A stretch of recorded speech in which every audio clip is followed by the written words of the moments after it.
Hello. Hopefully you are seeing and hearing me. I'll just take that off as doing a little bit of a sound check. I'm Bruce Rain from Brankus Creations, and thank you for joining my stream. I do like to start with that. Anyone who is here for the first time, thank you for joining. Jump on and say hello. And if you're here regular, jump on and say hello as well. Hello to Dysfunctional Wombat, aka Aaron, and Jay, House of Moth. Matt's here. G'day, Matt. I am back to my microphone here, unfortunately. There is a funny story. I have a lapel mic, as some of you have watched my streams might have seen before. I have a little lapel mic that sits on here. Unfortunately, it started developing a crackle on my last stream, and so I was going to replace the cable. And during the process of replacing the cable today, I realized that the one I had no longer has a replaceable cable. I bought two of these lapel microphones a while ago, and they both stuffed up. I sent one away to get repaired, and they sent me a new one. And here I was thinking that the new one would be the same as the old one, but it's one with a non-replaceable cable. So I was less than thrilled with that. I've got like about 4 spare cables, and I can't take the old cable off. And it still has a crackle, so I've gone back to this microphone. So I apologize if it's a bit quiet or the sound's not too crash hot. Please let me know if the sound is okay. It would be appreciated. Love the Tata shirt. Thank you. Thank you. It's my Tata shirt. Being a Doctor Who fan from back in the olden days when the show was really silly and quaint. Okay, so let's get a few things out of the way here. Now, I've got, to some extent, there's quite a few things that I need to get done today. I've got lots and lots and lots of recapping to do. Most of it's fairly boring and stuff that I've done before. I've got an SE30, I've got a 2VX. I've got a couple of more interesting things, but I haven't done recapping guides for them yet, and I don't like to do them until I've done recapping guides. Incidentally, I will be, sound is okay. We might lose you if you mumble or look away. I will do my best not to mumble or look away. Do my best.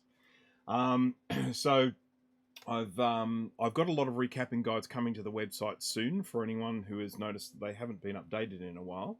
I've got Mac Portable being added. I've got 840 AV being added, 660 AV being added, 610 being added, 6100 being added. So few there on the horizon. I think both 2VI and 2VX are there, but if one of them is missing, it won't be missing for much longer. So what I'm going to start off with today is an interesting one, because this was sent to me by a client, and he sort of just said, look, is this even doable? And of course, my first reaction was, probably, because I like to remain optimistic when things get damaged. Hello, Dan. So this is a Macintosh 2VX logic board, and it's had a bit of a mischief. And it looks a little something like this. And you can see there's quite a bit of goop here. This is battery leakage. And then we've also, of course, got our standard capacitor leakage. I've added a new camera here. I don't know. Let me just see. It's a crap camera. It's a 720p, but the hope is that it provides an additional angle here, a bit of a side angle if I'm working on it. You can hear I can be working away on that. So it's as I say, it's a pretty cruddy camera. It shows just how much mess I'm working in here. I would have liked to have tidied up before today's stream, but had a very busy morning. So the purpose of this stream is, well, certainly the start of this stream. We may move on to something else afterwards. I might, sort of put the word out, see what you guys would like me to work on next, because as I say, I've got a few things there. But basically what I need to do is I need to ascertain whether this is even worth fixing. Now, one of the things I've talked about on my streams before is, often I start recapping and people go, hey, why aren't you cleaning the board before you recap it? And there are a lot of reasons for that. But one main reason is that I put stuff all over them when I'm recapping. I get flux and stuff all over them. So I would have to clean them before recapping and clean them after. So if it's just a straightforward recapping job, I would generally just clean it once I've finished doing the recap. This one, I would probably usually clean it first before I started doing a lot of work on it, because it's just got so much goop on it. But what we're going to do is we're going to have a look. We'll start at ground zero, where the battery has actually exploded. And so we'll just do a little bit of that, and we'll do a little bit of focus. Boy, I think this microscope needs cleaning. What do you reckon, Jay? So, as I say, this is ground zero here, and this is where the battery has exploded. There is one of the battery pins there. Trying to get that in focus. There we go. Whoop. There's one there. And then there's the other pin there. And then, of course, we've got all of this stuff here. Now, I know from experience that usually... where did I put my scalpel? I was using that the other day for opening up a bag of chicken food. I'll be right back. It's just here somewhere. Not too far away. Scalpel. Okay, so what I have generally found from past experience is most of this stuff just floats on the top of the board, and often it's not too bad underneath. This stuff's just red, just needs a clean. This is gross. This is gross. If I get a little bit of a toothbrush here and get some stuff on it and then start giving this a scrub, yeah, we can see a lot of this is coming off, and in all honesty, what is underneath it is not too bad. So areas like this, where it's that really kind of caked on orange stuff, I'm usually not too worried about it. Where I am worried about are areas on the board where I see green, and I don't mean this solder mask green. It's the sort of green of corroding copper. So this is obviously this is in the same vicinity here. And if I clean that up, what I'm wanting to see is I'm wanting to see intact pins. I'm wanting to make sure that all those pins are still intact. And then we've got to have a look and see what the state of the... see, that crusty stuff I'm taking off there? That's corrosion on a via. So when we zoom in here, you can see that's the via just there. And this is all that corrosion that's gunking and caking on top. There's another one there. You can see there's that big lump there, and that's just corrosion sitting on the top of that there. Now, of course, having said that, as I take these off, these are all intact underneath. So, once again, with a really good clean. What machine is this? Lord, that's a mess. Yes, I know. It's this is a Macintosh 2VX. So this is one of the things we were sort of commenting on our little Discord chat the other day. Is that the 2VX is the very last of the Macintosh 2 computers, and it was a 68030 CPU that I think, from memory, I'll have a look here, 33 megahertz, and so not a particularly fast computer, but once again, it was brought out around about the times of sort of 6030. I think by this stage they did already have an 040 computer out. I think, I could be wrong, but they were still definitely selling 030 computers. I mean, I think at this stage you could actually still buy a 2CI if you wanted to. So that's the 2VX, and there was also a 2VI that came out, and I have one of those, and I have actually done battery leakage repair on those. So obviously whatever battery they put in these models, that was very inclined to leak. And the other thing, really important thing about the 2VX was it was the first in that particular type of case, which is sort of like a metal box with plastic at the front, and it was available with a CD-ROM, slot loading, but a CD-ROM. So it was kind of consumer level computer with a CD-ROM in it. So it's fairly important from a historical perspective, but it really wasn't enough of a computer to kind of dazzle the buyers, and was not a particularly successful computer. JDW, I bought a 2VX new back in the day. Bad purchase because the Quadra 650 replaced it shortly thereafter. That's exactly right. You know, I mean, to have bought an 030 chip to then have the 040 come out so soon after, I mean, it was a big upgrade to go from 030 to 040. So let's just keep having a look here. And so far, I haven't seen anything that makes me think, no, this is a hopeless cause. What was worrying me was I was glancing at this before and I was looking at this discoloration going on these traces. And I actually thought that that was the solder mask flaking off. But as I look at it up close, I'm not sure that it is. And the more I look at it, the more I actually think, I really thought this was going to be, no way, this 2VX is a goner. But the more I look at this, the more I actually think it might be okay. I'm not saying I'm about to connect power up to it right now. Here we can see some green. Again, that's the corroding copper. But, you know, I mean, one of the things we can do here, we've got some ugly looking traces here. But I don't think they're broken. And there are obviously ways that we can just sort of check this. I mean, what is that? Is there something growing on here? Look, little critters or something. Some sort of fungus or... Wow, that's exciting.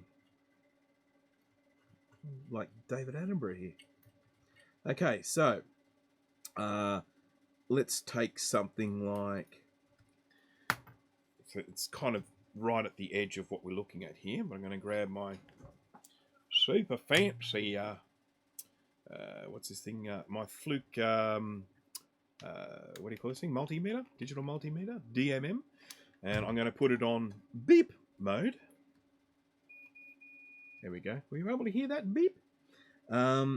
So we've got this trace here going along to this pin here. I do apologise. I've got a bit of a frog in my throat today.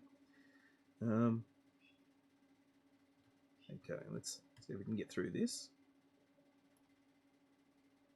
Am I on the right one? Yep. I'm just going to scrape this off a little bit. And basically what I'm just trying to see is whether one of these really bad traces has still got some continuity here. So I'm just going to scrape off that until I've got some copper visible. And the same here. There's some copper visible there. So that one goes to this one. Okay, that is a break. So that's definitely not flowing through there. So there is a break in this trace somewhere. So that's that is an indication there is definitely going to need to be trace repair going on here. Hi Steve, welcome to the stream. Okay, let me just check and see how many people are watching. I've got 6 people watching. Hello, 6 people. Okay, so right, so we do know we're going to have some trace repairs on this because it's, you know, there are definitely ones that are not making contact. But as I say, the more I look at this, the better I feel about it in terms of the repairability of it. When I was working on a 2VI that had terrible battery leakage, I actually ended up with some broken traces under here, underneath the actual RAM slot. There was just a break under there. This stuff had leaked underneath it, and it had caused a little bit of corrosion in there. And I had to take one of these RAM slots off and clean it and repair a trace and put it back together. I mean, it is something that I hope that I don't have to do this time. This is going to be spending some quality time in the ultrasonic cleaner. That I can guarantee you. So I need to kind of have a plan of attack with this. The first thing I'm going to do is take the little plastic power button off it because I lose these, and so I like to take them off early so that I can then put them back on. Let's have a look here at the CPU. Got a bit of corrosion there, but I don't think there are any problems. There's some rust there, but once again, I don't think any of those are broken. Just continuing to have a look here. You know, I mean, I may end up with some of these taking them off and putting them on again. But, you know, stranger things have happened. It might be all right. These are the RAM sims here. This one does have some RAM on board. Don't quote me on how many it is. I think it's either 1 or 2 megabytes on board. Probably 2. I think by this stage there were 2. But I'm sure someone with the magical Google will be able to find out. Yeah, and there's VRAM sims on this as well. And I can't remember if this. Yeah, I think it's got VRAM on board. Yeah, I'm pretty sure. There's our ROM. Okay, so as I say, what I would normally do with this is chuck it in the cleaner, because it's going to need a fair bit of time in the cleaner. So I'm wondering whether what I might do first is recap it, because then at least I can say, hey, this is a recapping stream because I've just done some recapping. And then I will pop it into the ultrasonic for a really good old bath, and then we can just sort of see how it looks after that. While it's doing that, I could potentially be doing something else. 4 megabytes on board. Thank you for that, Jay. Did you get that information from that amazing website, Apple Serial? I always figure it's called Apple Serial Number. You got to put a link in there, Jay. Sorry. It's an amazing website. You put in the serial number of a computer, and it tells you what it is and everything about it. Mainly modern Macs, but it's starting to do vintage ones now as well. It's quite incredible, this one. And for the people out there that have been thus far doing all of their serial number searches with every Mac, do keep in mind that this particular one does. Okay, so he got that from the an Apple data sheet. So okay, but in theory, he could have got it from that website, maybe in the future. Yeah, I mean, this website, it's the information is more accurate than every Mac, and it actually provides quite a bit more information than every Mac as well. So, you know, I do believe that at some stage Jay's going to put a link to this website into the chat here, and you'll just see how amazingly awesome that website is. It allows you to look up serial numbers. And while I'm just doing all of these plugs, I should also just mention, you know, Steve, Mac84. Jump onto his channel and subscribe. I mean, jump onto the House of Moss channel and subscribe if you like too. But Steve, if you're interested in the vintage stuff, Steve's channel is awesome. So there you go. All right, here is a capacitor that's lost its load. We have lost all of the top part altogether. But anyhow, I'm just going to start taking all these. AppleSerialNumberInfo.com. I always forget the info bit at the end. I know there's something at the end, but I've only been, working on that website now for, a few weeks or possibly even a month. Can't expect me to remember it after that. It's such a short amount of time. Right, heat shields. Those who haven't seen my streams before, and there's probably none of you, probably all of you have, I use little blades from little cutters like this, little cutters like this, and I take the blades out and I snap them into different lengths like this. This would have started out silver, but it's now gone all grey or brown, and I slot this. Look at this, I've got a camera for this, side angle. Look at that. So I can get this board here, and if I'm wanting to remove, for example, this little capacitor here, all right, if I want to remove this little capacitor, say here, which you probably can't see very well, but you see it is surrounded by plastic. Oh, look at that, interesting.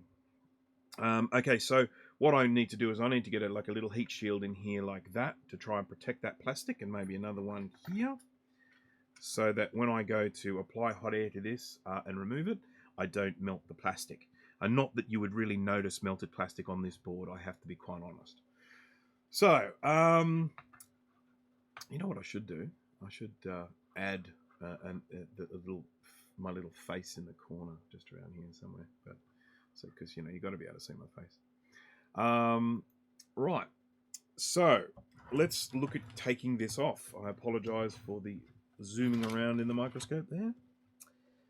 I have mentioned this on my streams before.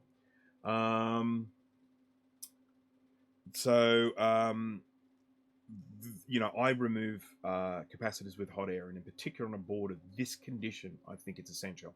The idea of grabbing them and twisting them and pulling off with tweezers, which of course I would never ever recommend or condone. If you want to do it, go for your life. It might work for you 9 times out of 10, but there's going to be one time where you tear a pad off, or maybe 2, and then you've got a repair on your hands. So, but with one like this, where the corrosion is so bad, I would only ever recommend hot air. Don't try and do this with solder tweezers. Don't try and do it just with a soldering iron. You must be using hot air in order to get something like this off, because it is the way that is the most gentle for us to remove these caps. Now, how far am I? I'm like 20 minutes in or something. We're only just taking the first cap off. Okay, so applying hot air, trying to melt all the solder here. I mean, it's a lot of corrosion. There's not a lot of good solder here. But the heat will eventually get it off. And as you can see, there's just nothing even here that remotely looks like solder melting. Oh, look at the goop coming out of the capacitor. You know what I need? Flux. A bit of flux. This is the stuff I don't like, so I'm going to use this one because it's the white stuff, which I can't stand. I can't remember what the number was. It's not the stuff I normally use. The stuff I normally use is Amtech NC559V2TF. I'm running a little bit low at the moment, down to there. I've actually got some on order, and let's see if it arrives before Steve's. He ordered at the same time. Okay. Yeah, well, I bet it smells. In actual fact, it doesn't smell too bad, and I think it's because there is just so much corrosion. There's not as much of that noticeable fishy smell that you get from caps a lot of the time. This is not giving up easy. Here she comes. Look at that. Oh man, that stinks now. When that came off, I just got a waft of cat piss. I don't know. That's disgusting. Ooh. Okay. Now, this is where, you know, I'm always encouraging people to do their own recapping. That's the purpose of my channel. That's what I'm, you know, basically saying to people: give this stuff a try, see how you go. This is not one that I would recommend you do as your first try.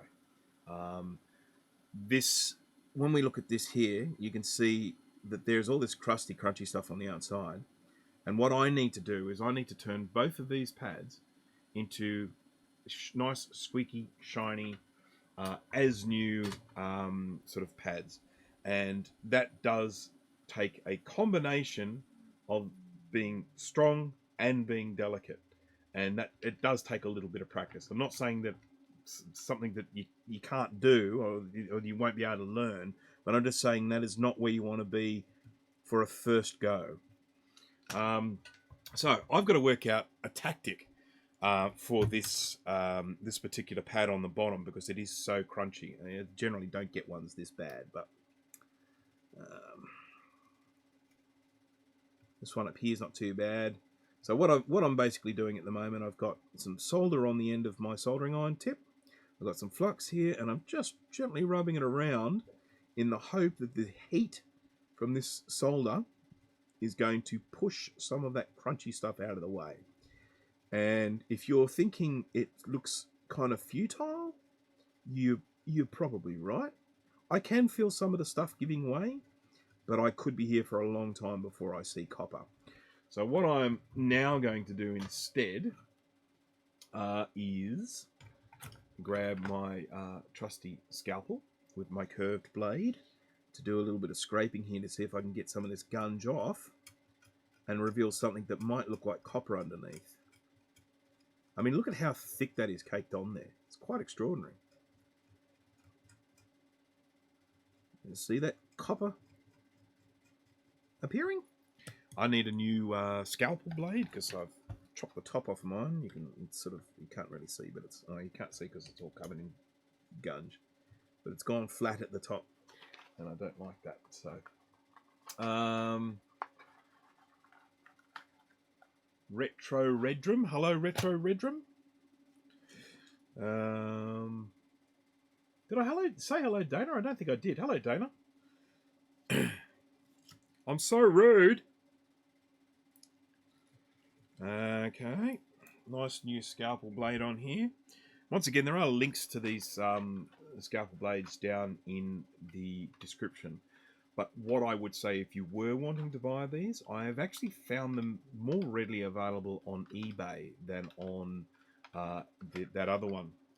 So just keep that in mind if you're looking for them. If you do want to buy these sorts of scalpel blades, if you do a Google search for Swan Morton, SWANN -MORTON, this is a number 10 blade, and it goes on number 3 handle.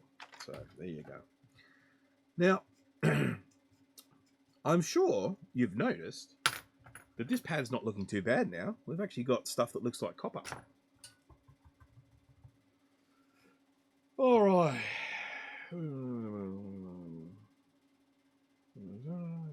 Had to end my stream a bit early due to 0 viewers. I'm sorry about that, Charlie. I do apologise. I did actually pop on and have a quick look at your stream before, and I was not trying to steal your thunder by doing this stream. I quite literally had one day this week that I was going to be able to stream, and this was it. So I started today at about 1, and what time is it now? 1:30. So we've been going for 30 minutes, and we have so far got 1 capacitor off. And I'm just going to continue cleaning this. I've got my solder wick here, just rubbing away. I've got to do some more scraping on this top one. You can't see it there, but there's some gunge just here. And I'm just going to keep scraping, hopefully to reveal copper underneath. And that is exactly what's happening now. So, yes, just a little recap for anyone who has joined. This is a Macintosh 2VX. So, as I was saying before, this is the last of the 2. It's the last Macintosh to have an II at the beginning of its name. It was a fairly underwhelming computer. It was a 33 megahertz 68030, and to put that into perspective, I'm pretty sure, someone correct me if I'm wrong, but the 2CI was 25, I think. So it was more powerful than a 2CI, which of course for a long time was, the sort of the most powerful computer that Apple made until obviously the FX came out.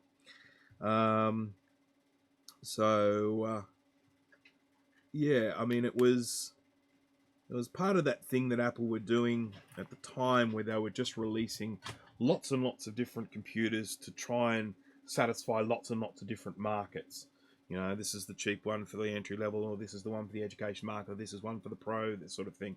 And in having that strategy, they then ended up, sort of making certain computers sort of hamstrung. You know, they were actually putting caps on it, sort of limits. I shouldn't say caps because that sounds like a capacitor. But they were putting limits on how much RAM a computer could take. So they would be like, I don't know, you can only stick 10 megs of RAM in this. If you want to stick more than that in, you got to buy the Pro machine. And that was like something they did, like with the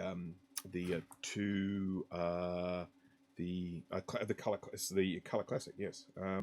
So I don't know what that is. I think that's from an animal that might have been living in this computer at some stage. You know what I'm going to do? I'm going to do something I don't normally do in my live streams. And I'm doing it because someone commented the other day. They said to me, "You're not big on wearing gloves, are you?" And I said, no, not really. But I am now going to put these gloves on. These are blue nitrile gloves. These ones don't have any powder in them, which drives me bananas because I've got such fat hands. I've got great big sort of... I mean, my hands look like I'm wearing a boxing glove when I'm not wearing a boxing glove. So I really struggle getting into these things. I can, of course, just put a little bit of talcum powder in there. And if I could find my talcum powder, that's what I'd be doing right now, but I can't. But so this is me being super safe, being protected. I've got my fan behind me blowing all the fumes away. And okay, all right. So let me just have a little update on. I haven't had a look at the chat here for a while. So 2VX, okay. Yes, I did actually, Charlie. I did actually attempt to watch your stream with the failed internet. And yes, I did notice you didn't get too far with that, unfortunately. I'm sorry that was a situation for you. The 2VI and kind of classic both 60 megahertz 030. Yep. That's right. Yes, the 2VI was 16. This is obviously a 2VX. This is the fast one. The 2VI, keeping in mind, of course, that 2VI was never sold in the US, but it was sold out here. They thought it was good enough for us Aussies. And where are we? Sounds like Dana made that glove comment. Yeah, I can't remember who it was. Someone definitely said to me, "You're not big on wearing gloves, are you?" I thought it was you, Jay, but I could be wrong. Love the Color Classic, but yes, it's a dog. Yes, I have to admit that since I've done the Mystic upgrade on my Color Classic, I'm using it a lot more. It's great. Never, yeah, okay, facts. Okay, all right. Never wear gloves ever. Yeah, well, just a little bit of information about some of the things that we're dealing with here. Obviously, things like flux and solder, they are bad for you. This is why you want good ventilation and you want fume extraction and all that sort of stuff.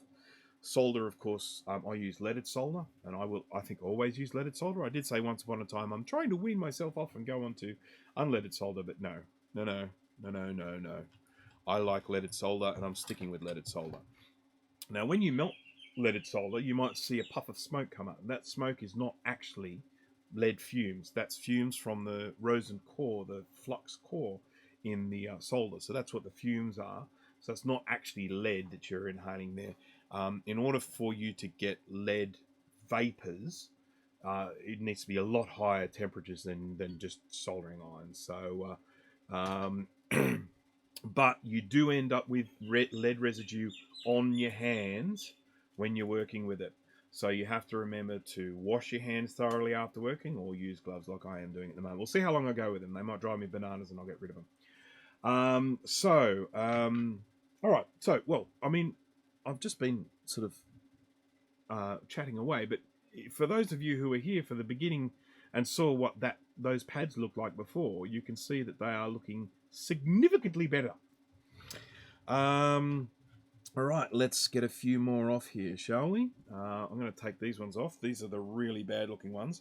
Not even bothering with heat sinks for these because there's no plastic around them. So let's start with this guy here.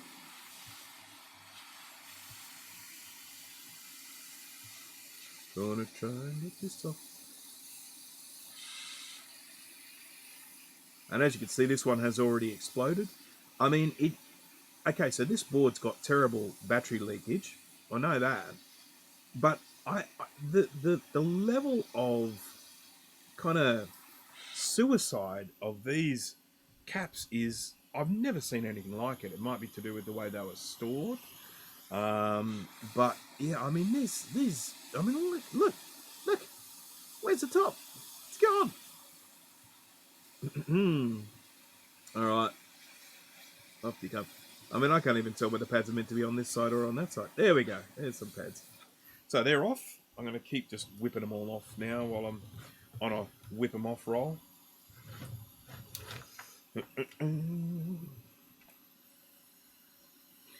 Now, I watched a stream relatively recently with of a young chap named Steve working on, what was it? Was it a 2CX, I think? I think it was a 2CX. And during that stream, young Steve had to get some axial capacitors off the board. And I happened to catch during that stream him holding the board up like this and holding the board up like this, and then trying to use a solder sucker and all that sort of stuff. And I looked at that and I thought to myself, there is a man who doesn't have enough heat in his soldering iron. Because in theory, it shouldn't be that hard. And of course, I will be taking the axials out of this and I will be demonstrating the process. So, okay. What did I do now? Yes, yes. He knew that was the Steve I was talking about. Okay. Alright. Well, I really don't want to melt that. I don't want to melt it. I am going to need one of my little springy things. Here we are. Here's a spring. These are the springs I use. I have talked about them before, and I hook them. Oh, look at this! I got this side angle camera. Hey, there you are. Yeah, look at that. So I get the spring, and I get the what do you call this thing? A little bit of metal, and I hook that over like that. So then it stands up, and of course it's made of metal, so it's not going to melt. So let's put that there. That's now standing up nicely. I can attack these caps, hopefully without melting anything. This is so far. I dead set thought this stream was going to last for like about, I don't know. Well, I certainly thought the work on this board was going to last for about 2 minutes, and I would just say, there's no hope for this board. See you later.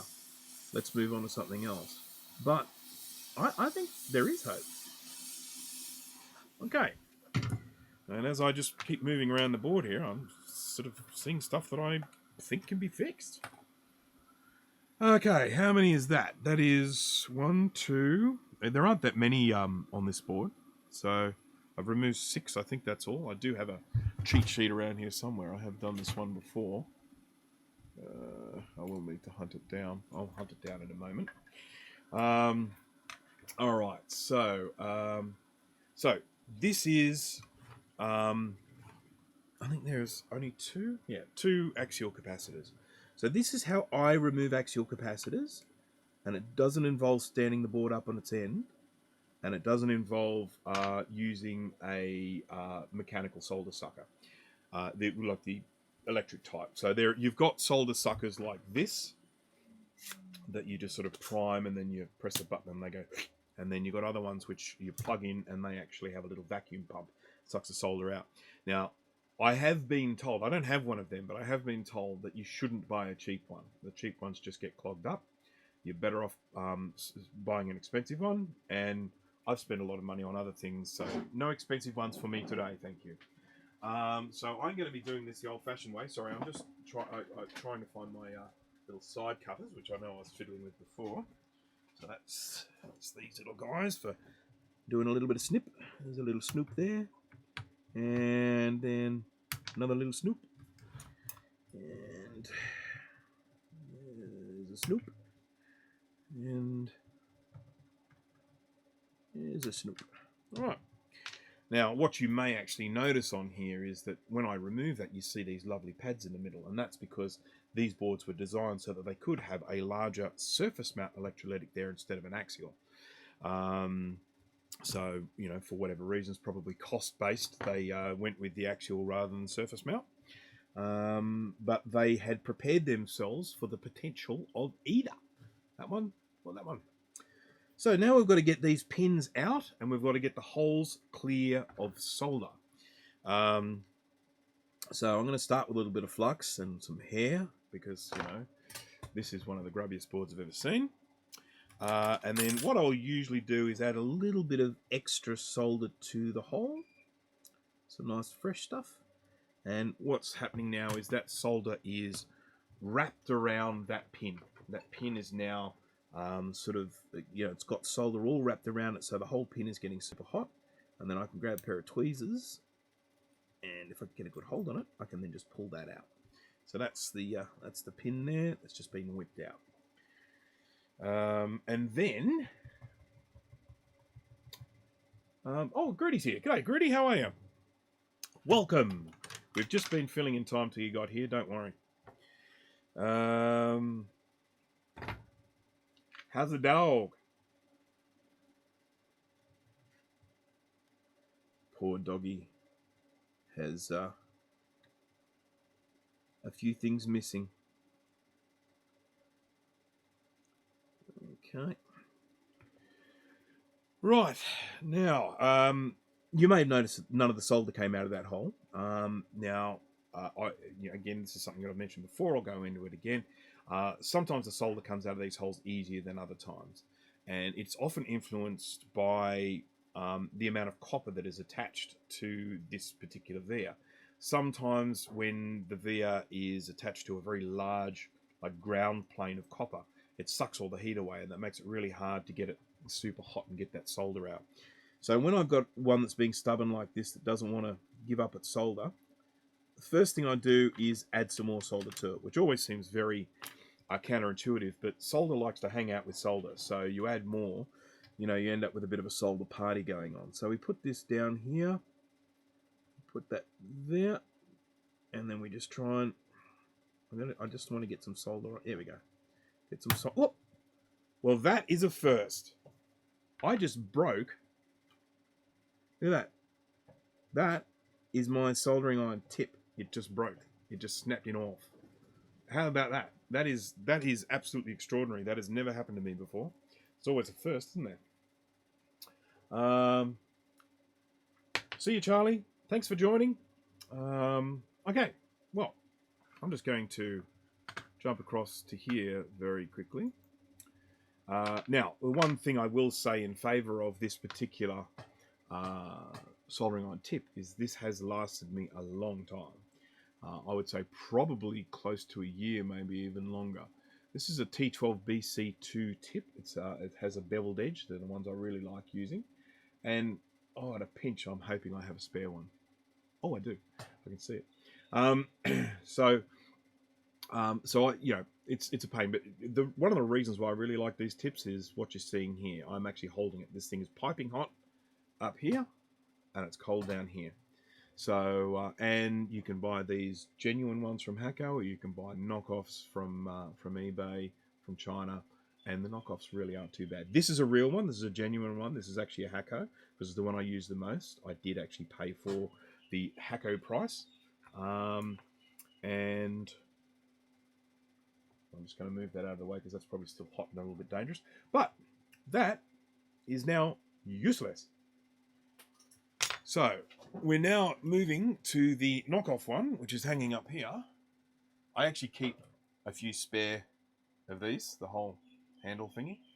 And I have got a T12B, whatever I said, in here. So I'm just going to put that back there. My apologies, I'm probably showing people my fat gut. Okay, so there's my spare one, and this will do for now. And of course, if I didn't have a spare of that, I could use a different tip. I've got quite a lot of different type tips. I just like using the beveled edge ones. So let's get back to where we were before. Right, so that's on now. I got the spare. Okay. Damn Chinese. Well, as I say, the one that broke was the genuine. It was the genuine article. So I don't know that we can be too critical of the Chinese knockoffs. If the original, the genuine did that. They're not. The genuine tips really aren't that expensive. I mean, they might be expensive compared to the Chinese ones, but they're cheap in the grand scheme of things. I mean, when we're talking about Hacko. The funny thing about Hacko is that their soldering irons look like a kid's toy. They're this yellow and blue molded plastic, and they look like a cheap kid's toy. But they're actually they're actually good quality soldering irons. So, boy, that was a sidestep, wasn't it? Okay, now as you can see, the solder is still not making its way up out of the hole here. So, oh, yes, maybe it is. Yeah, we got it. Oh, you weren't looking at it, sorry. I got it out. You just didn't get to see it. So, you just have to take my word for it. It was exciting. Right. At first I thought the board cracked. Yes, that would have been interesting. That would have been me putting a fair bit of pressure on to do that. Right, so let's a little bit more. There we go, solder. You can see that pin's already wobbling. I'll just go grab my tweezers here. Okay.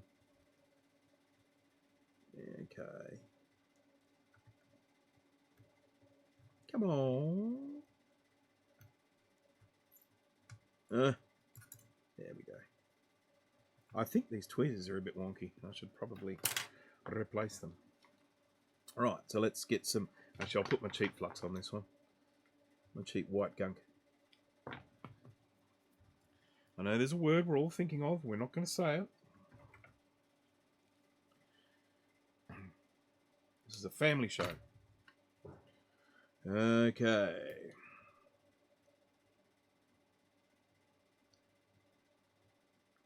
Come on. You want to?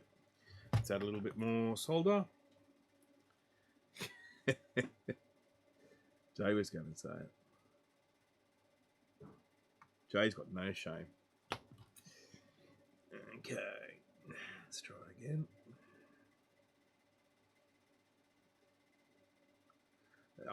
When I watch the wick, you can actually see what's going on, and I'll mention it when I do the next one. You can watch what's actually happening. Now this one's almost empty. It's just got a little bit on the other side of the board, so I'm going to just grab that last bit on the other side. That's it there. You can see it sort of actually bulging out the other side, so that should wick off really easily. So let's just go. I said that should wick off really easily. This is being a pest. Right. I got the good stuff again. I want the white junk. The junk. Okay, here we go. Let's try this again. So applying heat there, and what I'm hoping to do is just draw that solder out.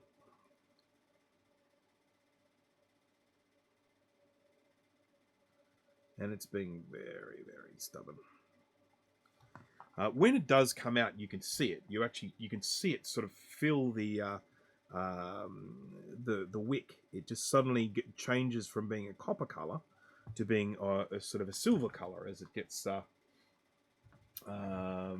filled up. Oh yes, I by no means did I want to suggest to you, Steve, that these holes aren't often a right pain in the backside to clear a solder. All I was there we go. Did you see the way that just sort of went shiny? That's when I know that the hole was cleared. Maybe you didn't see it. I'll pay more attention to it next time.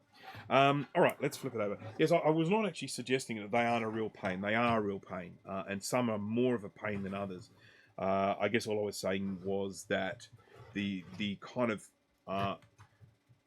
when you sort of really start trying to suck that solder out, I just always feel like there's a greater risk of damaging the board, you know, when you're holding it up vertically and that sort of stuff. Not to say I haven't done it, because I have. Right, I'm going to just get my splooge, and I'm going to get some solder. Okay. But yes, 25 times the pain if your soldering iron does not get hot enough. And that is very, very true. Sort of having good heat in your soldering iron is a vital part of getting stuff done easily, getting stuff done predictably, things actually doing what you want them to do, getting them to behave the way you want them to, because they are... I'm having trouble getting a good angle on this because this stupid scuzzy plug. There we go, there's one. And I'm going to have to spin this board around, so I apologise for the motion sickness. But there is a plastic plug here, and I don't want to melt it.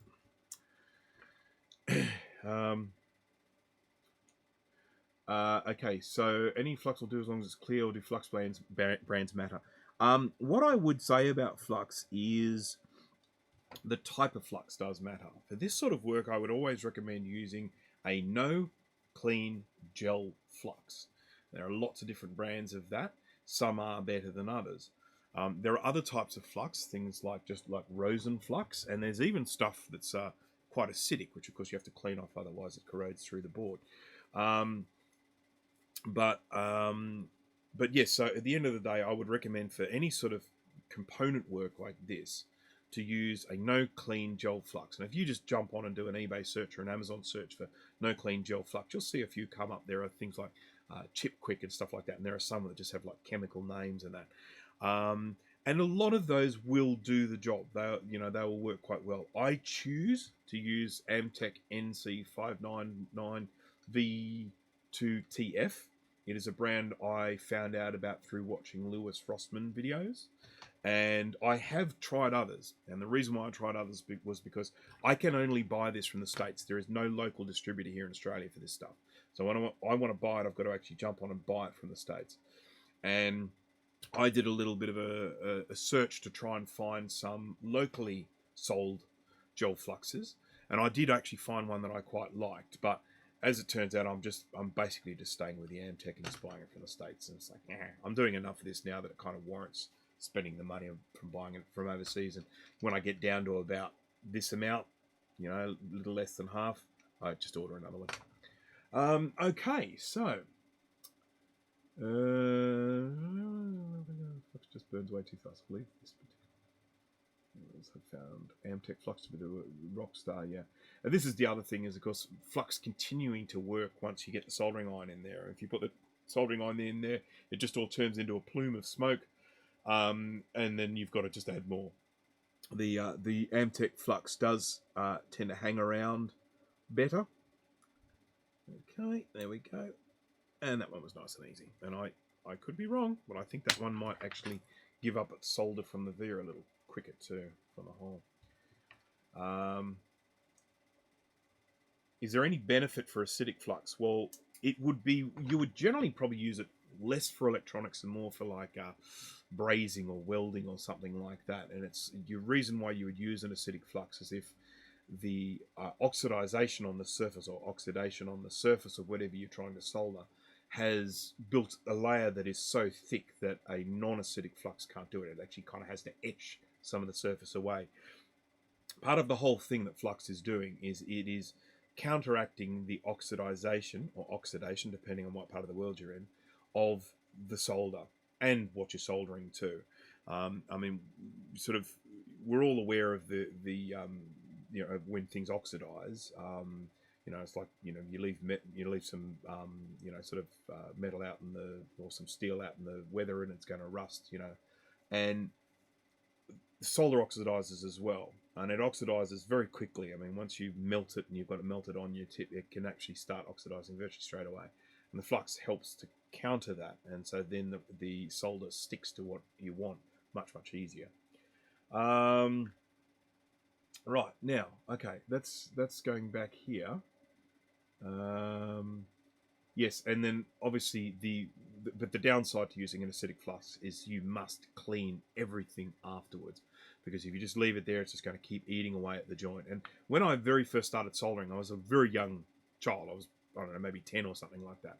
And I didn't even know that no clean fluxes exist. The only flux that we had at my house was this called it was called Baker's soldering fluid from memory, and it worked beautifully as a flux. But being a young child and lazy, I would solder stuff and then I would sort of not clean them properly, and then I'd come back a week later and all the joints were falling apart because the stuff had eaten through it. So yeah, so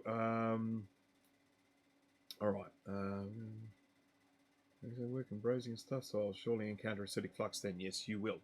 You definitely will. Okay. Right. That's come out. I'm going to see if I can demonstrate this again, because I just do it and I go, yep, that's it. But I'm not sure I'm adequately explaining what it is that I'm seeing.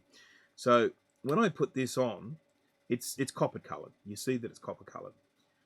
Then when it actually sucks that big bit of copper in, it just suddenly changes. You can just see it becoming saturated with solder, and then it goes a little bit shinier. So I'm going to see if we can demonstrate it here. And when it doesn't saturate and go shiny, I know that I haven't got the solder up yet. So I'm going to put that there. Still haven't. So yeah, I know that there's still solder in there. Let's try a little bit longer. Still haven't. Okay, so I'm going to have to add some more solder. I'll try my trick again. Adding solder to remove solder. When the copper turns silver. Yes, I'm glad. So I'm just not sure. You know, when you're doing this stuff, I'm looking at this through a microscope with, you know, not through a camera. I'm looking at it optically, which means that I have wonderful range of color and stuff. I'm just not sure if it's visible in the video. Okay. Did we get it? There we go. Did you see it? It was just like a. Well, we got most of it anyway. It was just like a like an instant change of color of that, and you know that's the most of it being pulled out. There is obviously still some on the other side, which I'm going to get now. Where is it? There it is. It's the big blob sticking out here. That's it, just there. I wonder if I can do this without filling it up again by accident.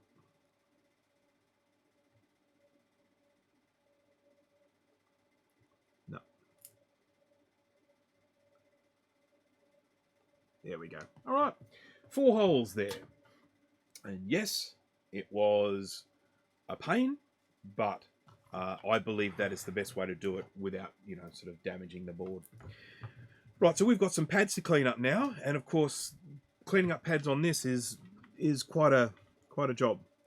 So what we can see here is the one on the left there is completely and totally yuck, not so good. Just going to jump across here and see how we do. We've got 13 viewers. Hello to all those.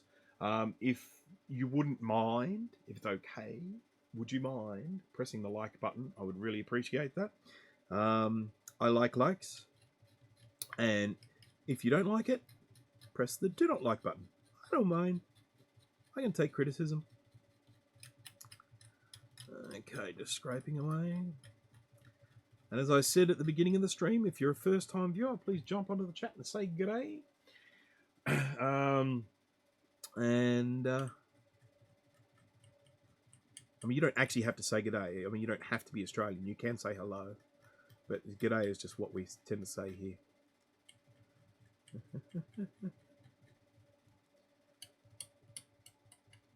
Oh, man, look at this one. That's some gorgeous stuff going on there. Right. Yes, we've just come to associate the term like with a thumbs up now, haven't we? Right. Got more of my not so nice flux. The interesting thing about this flux that I don't like, this one. So just quickly, the backstory is that I bought some of this flux, and the company that's sort of was selling it, they sent me this as a 30cc, 30 cubic centimeter syringe. They sent me a 10cc syringe of a different type of flux, and it was in a stupid little syringe, so I transferred it to a bigger one. But anyhow, that's another story. And they said this is the new wave, the next gen, the next big thing for flux. So I thought, oh great, I'll give it a try. I mean, if it's better, I'll buy that one. And I didn't like it. There are 2 things I don't like it. First of all, it smells like, oh, it's like sweet. It smells like a dessert or something when it melts. And the other is that it is opaque, and I like to be able to see at least a little bit. I like to be able to see through. Hello, Trina. Thank you for joining. Just for anyone who has joined recently, we are currently looking at a Macintosh 2VX that has had some unbelievable bad luck with a battery. It will rue the day that it ever met that battery. And it also has some terrible capacitor leakage as well. So we're working our way through the capacitors at the moment. Going to recap it. The next step after that is I'm planning that I will probably clean it in the ultrasonic cleaner, which is all warmed up, all ready to go. It's sitting on about 50. I might actually crank it up. I'll take it up to about 60. Oops. Because this is going to need some serious cleaning. And I do honestly expect that I might lose some pins, some legs of some of these chips during the cleaning process. But, you know, I mean, the thing is that, you know, if I, you might think, well, if you're going to lose legs when you clean it, don't clean it. But, you know, it does have to be cleaned. We've got to get the gunk out. And And if those legs break, then I'll just have to repair them if I can. One of the things that you can do, I'll just mention this very quickly because this is sort of part of, part of the stuff that I do here, is when you see a leg coming out of a plastic carrier like this, like they call these, this is an integrated circuit, but in actual fact, the integrated circuit is the little thing inside it. It sits inside a carrier, and this is a plastic carrier that then has these legs. These legs go in quite a long way into this plastic, and so when a leg breaks off, you can actually scrape away at the plastic here, either with a Dremel or with a scalpel or something like that, and you can often then attach solder onto the little nub that comes out. I've done it before, and it does work, and it's a kind of last resort type situation, but it does work. Okay, so we just, this one had quite a bit of scunge on it, so we're just going to scrape this with a scalpel to get the copper exposed. Same with this one. A bit here in the edge here. What do we got here?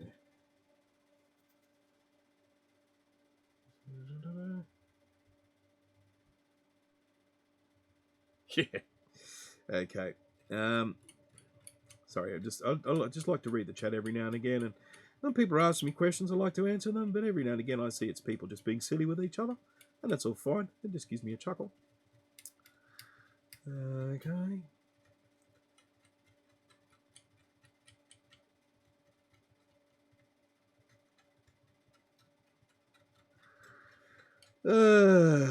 Dear. So it is 2 o'clock in the afternoon here in Oz. And it is a little bit on the overcast side, but it is still quite a nice day. And we are finally getting nice weather. We've been getting stinking hot weather, and then we had pouring rain weather, and now we've been having quite nice days lately that have been a pleasant temperature, nothing burning down. Oh, it's been nice. Okay.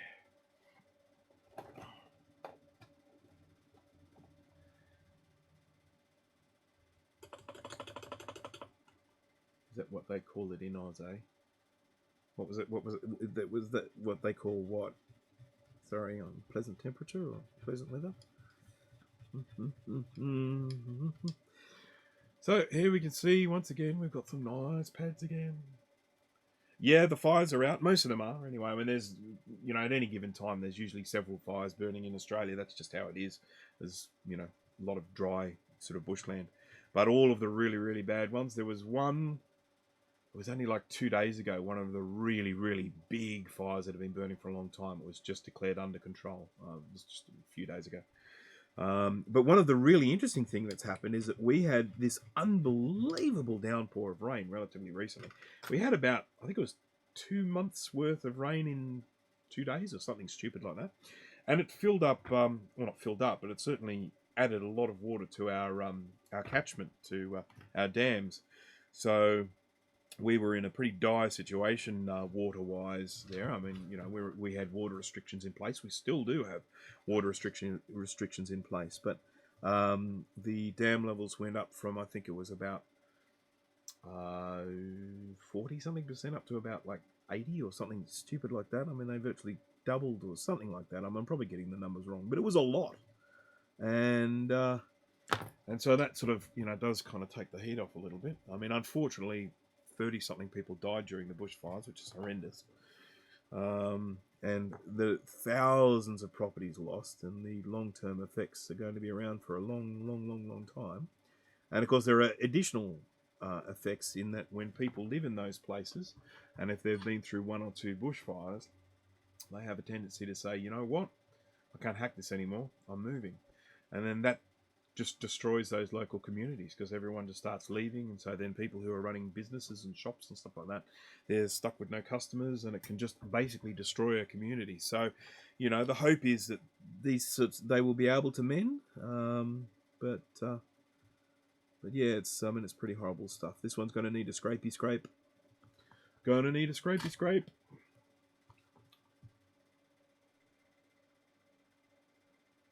Oh, hello, Madeline. This is not your 2VX, you'll be pleased to know. Madeline McAndrews currently has a 2VX with me, and this is not yours. And you'll be very pleased to know that, because this one is an absolute train wreck. This one is covered in battery goo, and I mean, have a look at some of these pins. Yeah, yum, tasty stuff. But whereas I had originally thought this 2VX would be a complete and total write-off. Oh, it's raining. I thought it would be a complete and total write-off. The more I look at it, the more I think that it might actually be repairable. I have already checked, and I do have some broken traces that will need to be repaired. I don't know how bad that... Where broken traces really get difficult? Well, number one, when you can't see them. If there's a broken trace underneath a component or something like that, they get really, really tricky. Another one is when they're broken, but they don't look broken. And so then you're hunting around trying to find a broken trace and you can't see it. And then the other place it's a problem is if they break inside a via. And I've mentioned this before, but you have these things. There's one right here called a via. And that is a little copper tube, little tube that runs through the hole, and it passes electricity from one layer of the board to the other. Now that can be passing it from the top of the board to the bottom of the board. Straightforward, nice and easy. But sometimes that's passing from the top of the board to one of the layers in the middle, because there are usually a couple of layers sandwiched in between. And of course, if there's a break in there, that's very, very difficult to repair. It doesn't usually break there, but it can.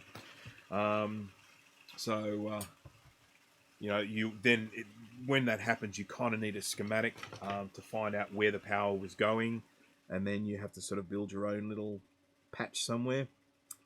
Okay, this one's looking good. I like the look of these pads. Yes, sirree. Okay, it's -2 degrees Celsius here. It's 8 degrees Celsius here. Well, I can tell you, it's a hell of a lot nicer than that here now. It is... Oh, I'm looking at the wrong one. It's 22 degrees Celsius here, which is, well, it's weather for me to be wearing a t-shirt and shorts, put it that way. It's nice, comfortable weather. I don't need an air conditioner down here. I've just got a fan. It's quite nice. It is very pleasant weather here at the moment, apart from the fact that it is sprinkling a little bit of rain at the moment.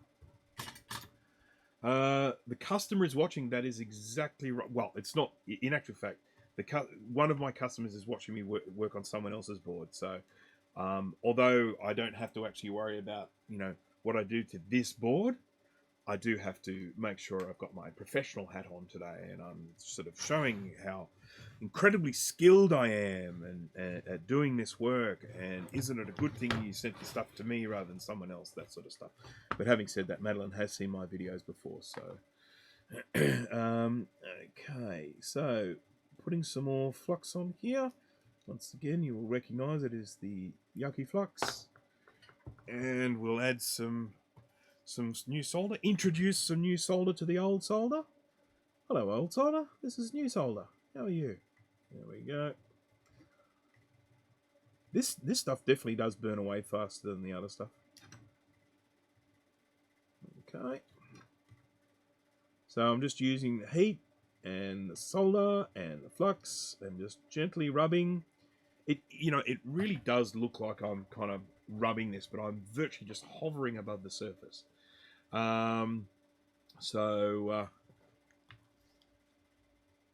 Let's just get that solder off now. I don't think these are going to need any scraping. I think these are fine just with a bit of wick. I was off camera there again. Sorry. Let me get that on camera. There we go.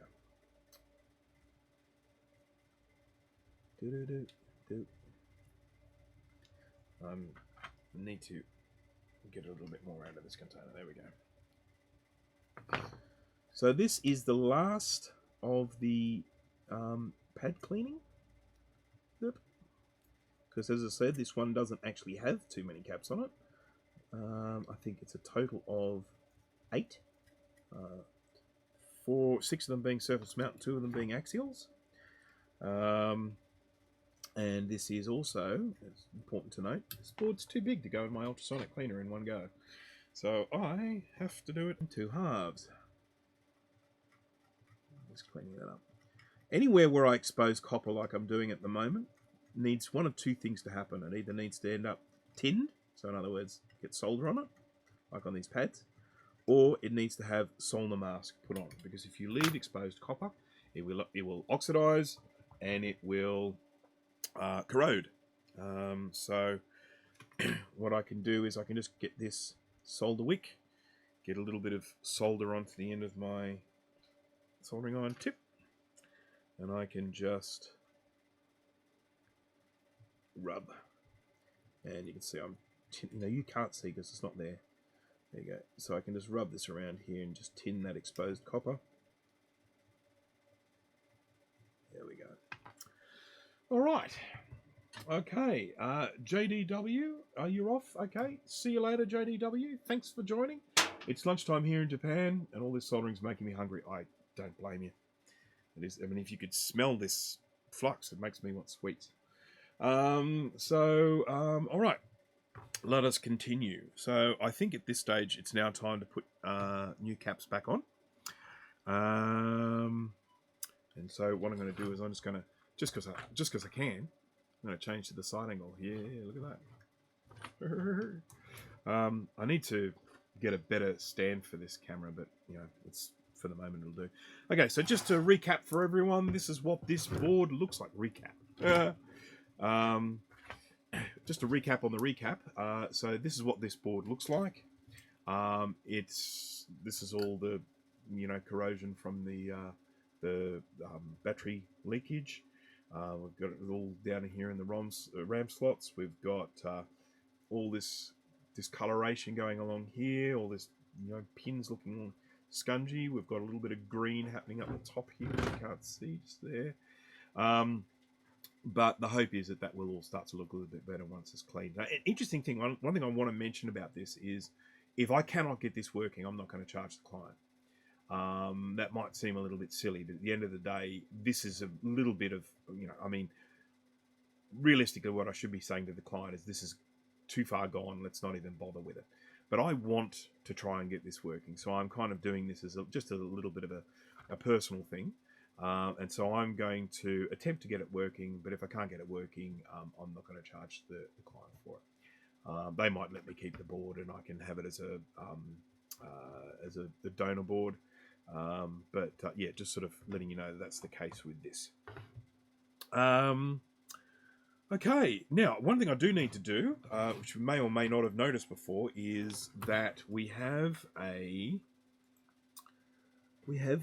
battery pin here, just there, and I need to get that out.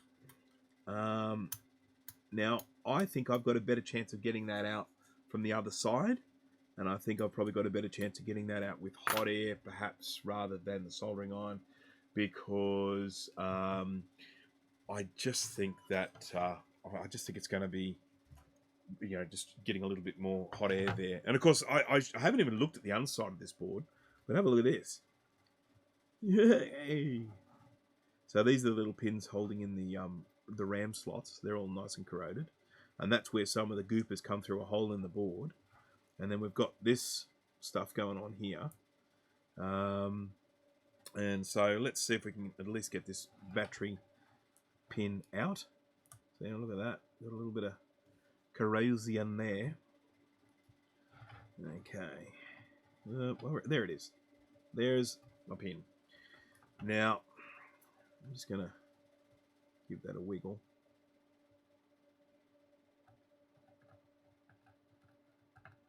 Right. All right, let's see what we can do. I mean, I don't know. I do not know. Gonna get some flux on there. That looks like cheese. It does, doesn't it? It does look like cheese. It's not cheese. I wouldn't recommend treating it like cheese. Eating it like cheese.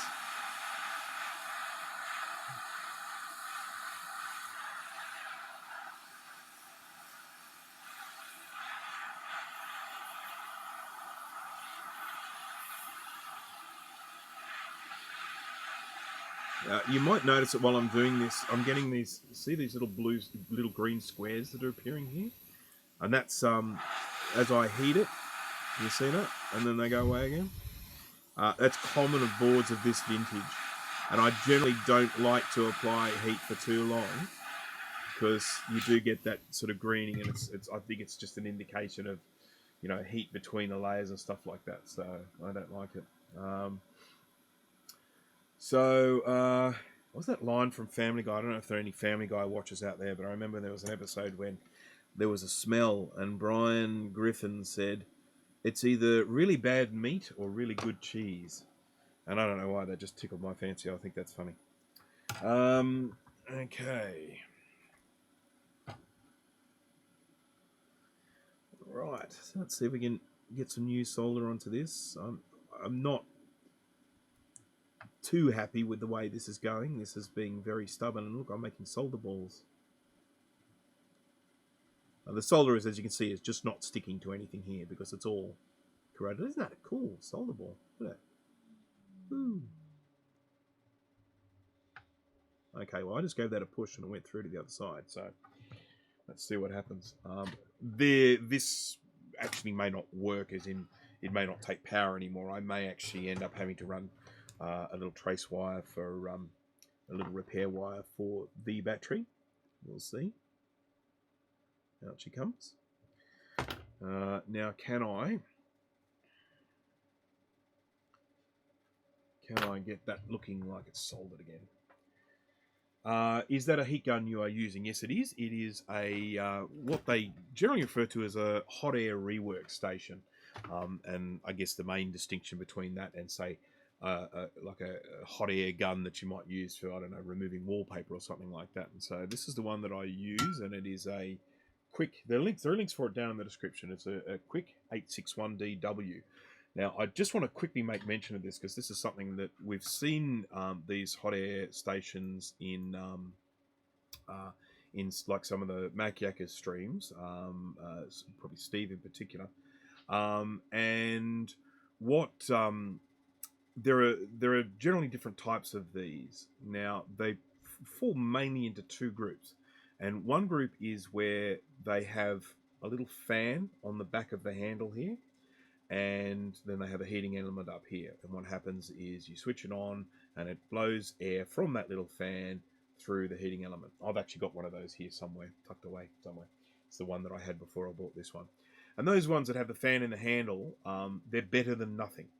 They're not as good as something like this, but they're better than nothing. This one here, being the quick, it actually has a fan in the base unit, and it blows the air through this tube. The heating element's still here, but it blows the air through this tube, and because of that, it has a more powerful fan in the base. So you can get a lot more air coming out of these than you can with those cheaper ones. What camera am I using? At the moment, I'm actually using, I've got, effectively have three cameras here at the moment. There's the one that you're looking at me on now on, and that is a Logitech C something 922. It's a 1080p, and it's quite good. I mean, it's not brilliant, but it's okay. And then I've got this little crappy little Logitech 720p here, and then I've got the camera in the microscope up here. That's the microscope camera there, and that one is a 1080p. That is an HC210, and so it's a 1080p camera in there. So this is essentially just like a webcam that's just poking down, looking into the microscope. And if you're wondering why there's tape there, it's because when you feed this in the little hole, it's got a little rubber grommet that holds it in place, and it's just not good enough. When you move it around, it wiggles. So I use tape. So, you know, however many dollars this microscope cost, and then I have to hold this thing in with tape. It's pretty damn stupid. What's the numbers? Hang on, I'm going to give you the numbers because I've got a C922. It's a Logitech C922 1080p camera, and I like it a lot. And I also use a little utility called webcam settings that enables me to customize the focus and brightness and saturation, all that sort of stuff, nice and easily. So, okay, now,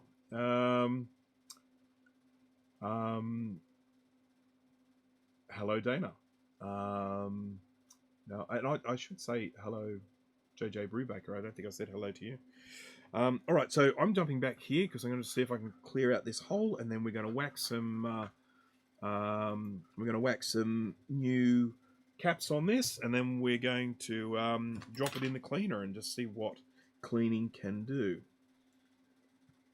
Okay, so what I would really like to see here, and I don't expect to see, is I would like to see solder starting to adhere to this hole. Look at that copper. How good does that look? I may end up having to put a little drill down here, which I have. Somewhere it falls down all the time. Can't find it. Ah, here it is. Man, it's bad. Okay. So, I've got one of these little hand drill things, a very fine drill bit on the end. And I can sort of just try and pop that in there and clean it up a bit. It's difficult for me to do at this angle because of the microscope. So I'm going to just move it to one side for a minute. We're going to have a look at that. Oh, isn't that exciting? Look at that exciting... what are we looking at? That's a new bus slot. For those who aren't familiar with the old Macs of this vintage, they used new bus slots for expansion, predates PCI. And, you know, video cards and Ethernet cards and all that sort of stuff. You'll still find them on the E of the Bay, and usually people asking exorbitant prices for them. But what choice do we have but to pay them? Okay, so anyhow, that'll do me for the battery, because to be honest, I can sort of sort out the battery later on. Dinner time here on the West Coast. Have a good one, everyone. Bye, Dan. Thank you for joining. Okay, and then I'll just do the same with this one. Just give this a scrape. So, a couple of things to understand about this. This here goes to ground. I'm going to test that now. I'll get my little, what do you call this? A multimeter that goes beep, and I'll jump across onto this angle here, and this can move. Okay, so if I put that there and I touch it to anything ground on here, and we got a beep. So I'm just touching it to the covers of these ports, you know, and they're ground. And so we can see that that's making a connection. So I've got no real issue with that when I go to connect the battery to it. This one next to it is a bit easier because it is, there's a trace coming off the side of it. So that one there, if I have to do a join, I only have to, oh, no, not going to need to join it. That's all right. Getting that clean as well. So just going to have a look at these here.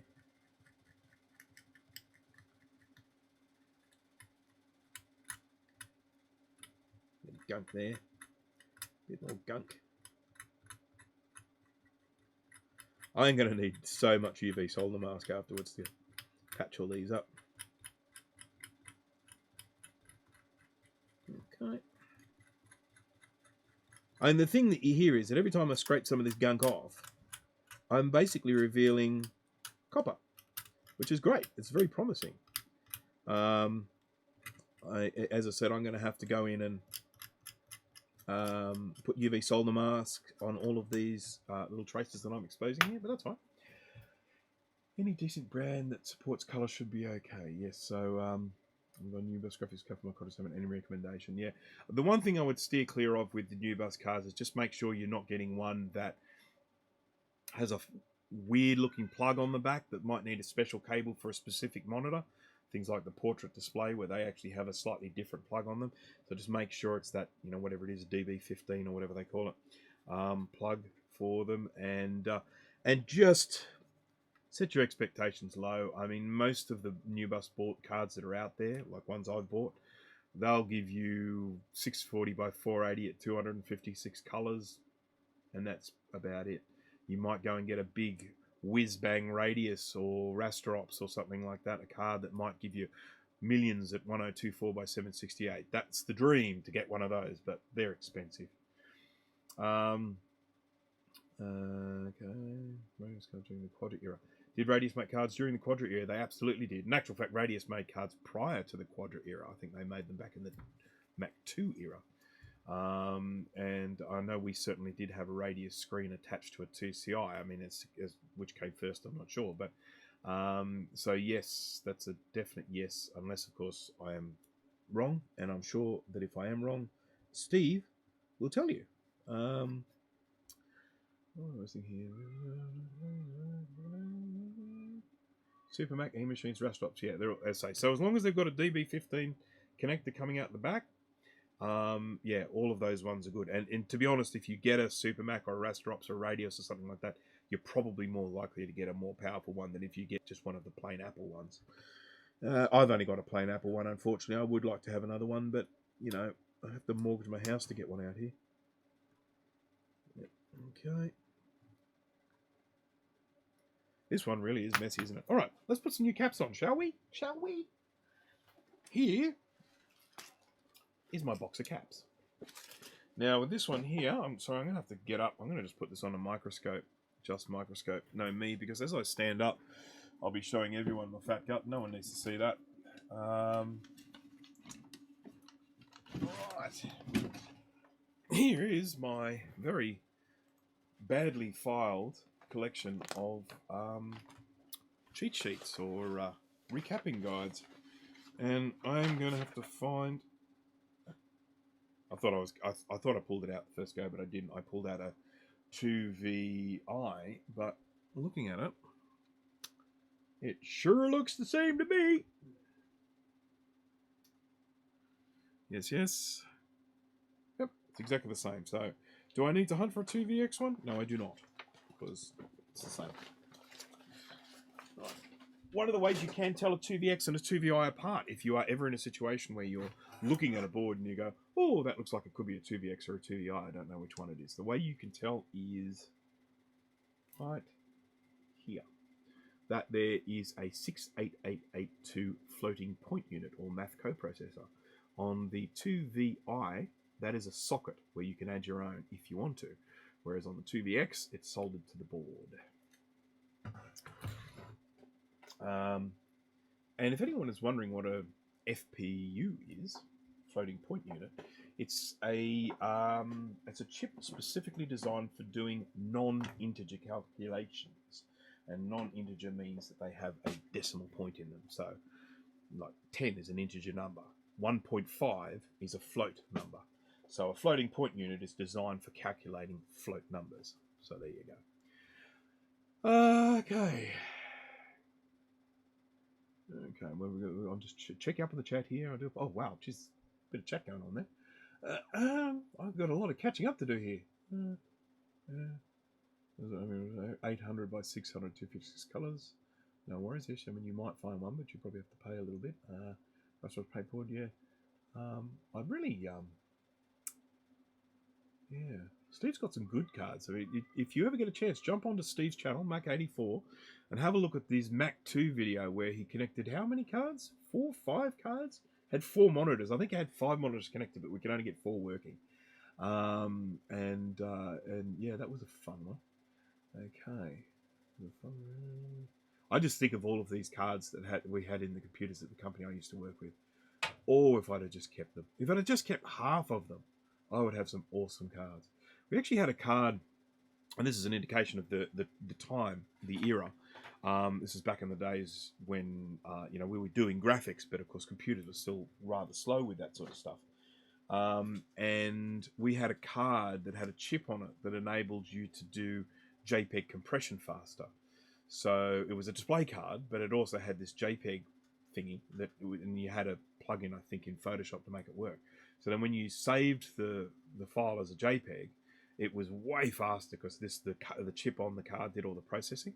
So I mean, these days when you save as a JPEG, it's instantaneous. But back then, you went to go save something as a JPEG, and you could get up and make yourself a cup of coffee. It was just insane. Think about things like unsharp mask and Gaussian blur. I mean, that was the way I used to test a computer. Whenever Apple or whoever brought out a new model and, this one's better, this one's faster, the first thing I would do is I would open up a file and I would do a Gaussian blur or an unsharp mask to see how long it took, because that was the gauge for me as to how fast a computer was. Right, now, okay, so I'm just going back here.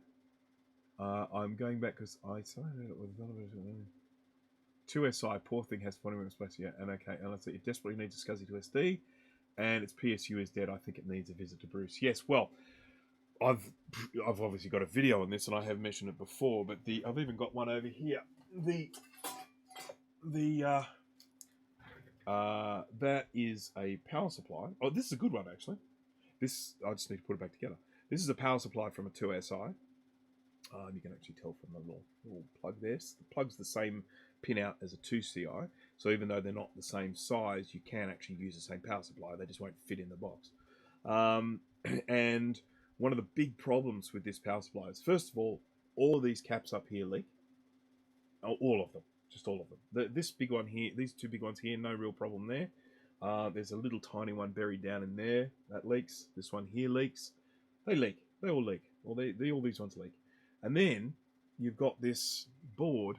I've got my finger on wiggling here. It's a little daughter board, which has a couple of surface mount electrolytic capacitors on it, and they leak as well. So 2SI power supplies, if you haven't recapped them, the chances of them working are probably about, I don't know, 1 in 100. Chips as part of an Oh, actually, that reminds me. I'm getting a Quadra 950 soon. Looking forward to that. Can't wait. I'm getting a 610 as well, a Centris 610. I've got a 660 AV, which I'm going to be recapping at some stage. The only reason why I'm not recapping that today is because I haven't done a recapping guide for it yet. And I don't want to do a recap until I've done a recapping guide.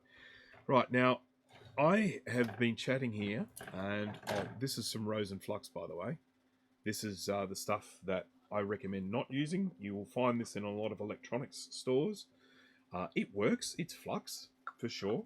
But I recommend the gel fluxes. So, anyhow, that's not corrosive, that one. Just sort of letting you know.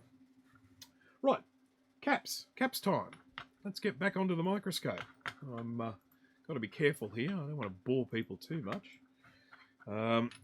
Feel free to fire any questions at me at any time, and if they don't get answered, feel free to fire them again and do the little at, and then do Brenker's creation so that it comes up on my screen with the big yellow square on it so I can see it. Because sometimes when all these the chats go there, I miss some of the comments. So, but I'm always happy to answer questions. We are adding some flux to these cleaned pads, and then we are grabbing a 47 microfarad 16 volt tantalum capacitor. The interesting thing about tantalum capacitors over electrolytic is that tantalums have the little bar here on the positive side, whereas electrolytics have them on the negative side. I have mentioned this before, but I always think it's worthy of mention, because if you're looking at an old board like this and you see the stripe is on that side, that's why it's different on this one. Why don't you clean it with ultrasonic before installing new caps? It's a good question. I did actually mention that at the beginning of the video, and in most cases, I will do the recapping first and then the cleaning afterwards. And the reason for that is that I put flux on the board. I get the board gooey. So it means that I can just clean it the one time. So I get it all clean. Now, the exception to that rule would be a board like this. I would typically clean this board before recapping it because it's got so much grime on it and corrosion and horrible stuff. The reason why I'm not doing that is it does take some time to clean it and then, dry it. The time it would then take to clean it and dry it and then recap it would mean that it would be a little bit boring from a stream perspective. So, because this will take quite a bit of time to clean, because as I mentioned earlier, this board's too big for my ultrasonic cleaner. I have a 10-litre ultrasonic cleaner, and this board doesn't quite fit in it. I have to do the board in 2 halves. I've done these before. I can get it nice and clean, but okay, right. I am going to start soldering. Usual thing that I do is I put the cap in place. I get a little bit of solder on the tip of my soldering iron, which is grubby. I'm now going to clean it a bit better. When I'm cleaning them with these little sort of steel wool coppery things like that, and you just stab into it and it just clears off any solder, and then the tip comes out nice and shiny. Just get into the habit of doing that regularly when you're doing soldering. That would be my recommendation. So let's get some solder onto the tip of the iron, and then we will hold this in place. Now, because this is very liberally doused in flux, I won't have any trouble transferring the solder from the tip to the pads. And we'll just do that now. There we go. Whoops. It's a shame about my hand moving there. There we go. Right, so I've got that on there. I then hold it down. Always do this in two halves. I do the first one holding it in place. The second one I do pushing it down just to make sure it's nice and flush on the board. Then we would need to do the other side, and that's a little bit harder to do because I am right-handed and I'm coming at this from an angle, but I'm going to try and do it without flipping the board over. Because unlike some of the other boards I work with, this board is big and cumbersome and gets in the way. Okay, so that's our first cap on board. Now, if you're wondering what caps I'm using for this, I am currently using Chemet caps. In the past I've used AVX, but I had some supply issues with AVX. I'm now using Chemet. I am in the process of putting part numbers onto my Recapamac website, so that you'll be able to look up a board and get the Chemet part numbers for these replacement caps. So if anyone's sort of thinking, hey, I want to do this for myself, what cap should I buy?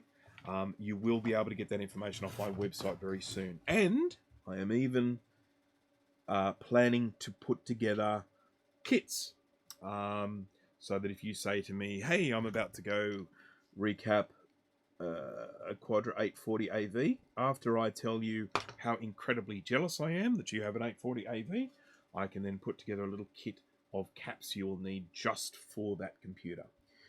Now, I now want to talk about something which we may have to address before I put this cap on.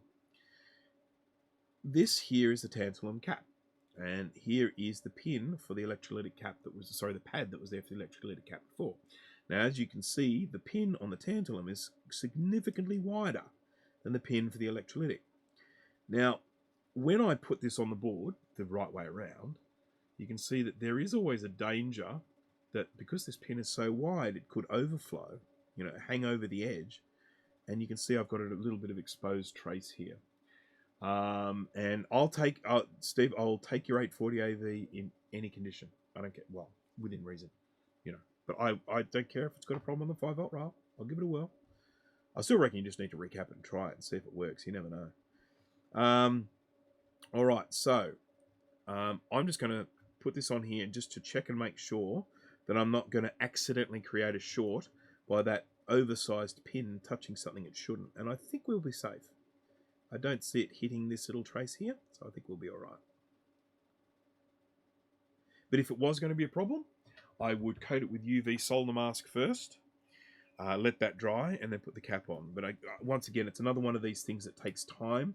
So I'd rather not have to do it now because it's a little bit boring. So what would happen is I would put the UV solder mask on, and then I dry it with a UV light, which I have over here. I can't show it to you at the moment because it's the light that I currently have my second battery attached to. My second camera attached to, because the camera the other camera here doesn't have a little hole for attaching to a tripod. So I've literally got it taped onto the handle, or taped onto the arm of my UV light. Okay, there's cap number 2.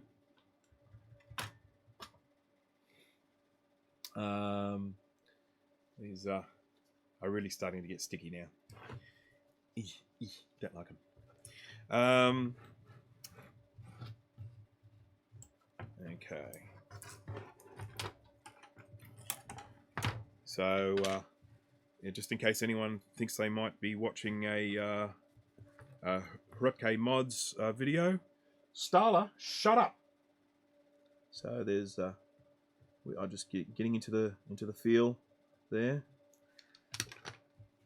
Little inside joke there for folks. We like to point that out. I hope Rudy's still watching. I hope he hasn't left now. Okay. Now, let me get some more caps. Right. Now, got two in a row here, so I will do them both at the same time. It's a lot quicker. Just going to plonk one there. And plonk one here. He's still there. Yes, I am a smartass, and I do apologise for that.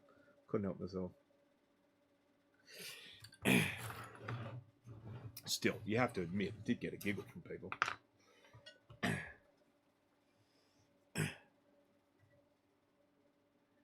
As usual, said with love, Groody, we do love your videos, and if we weren't watching them, we wouldn't know this stuff about them.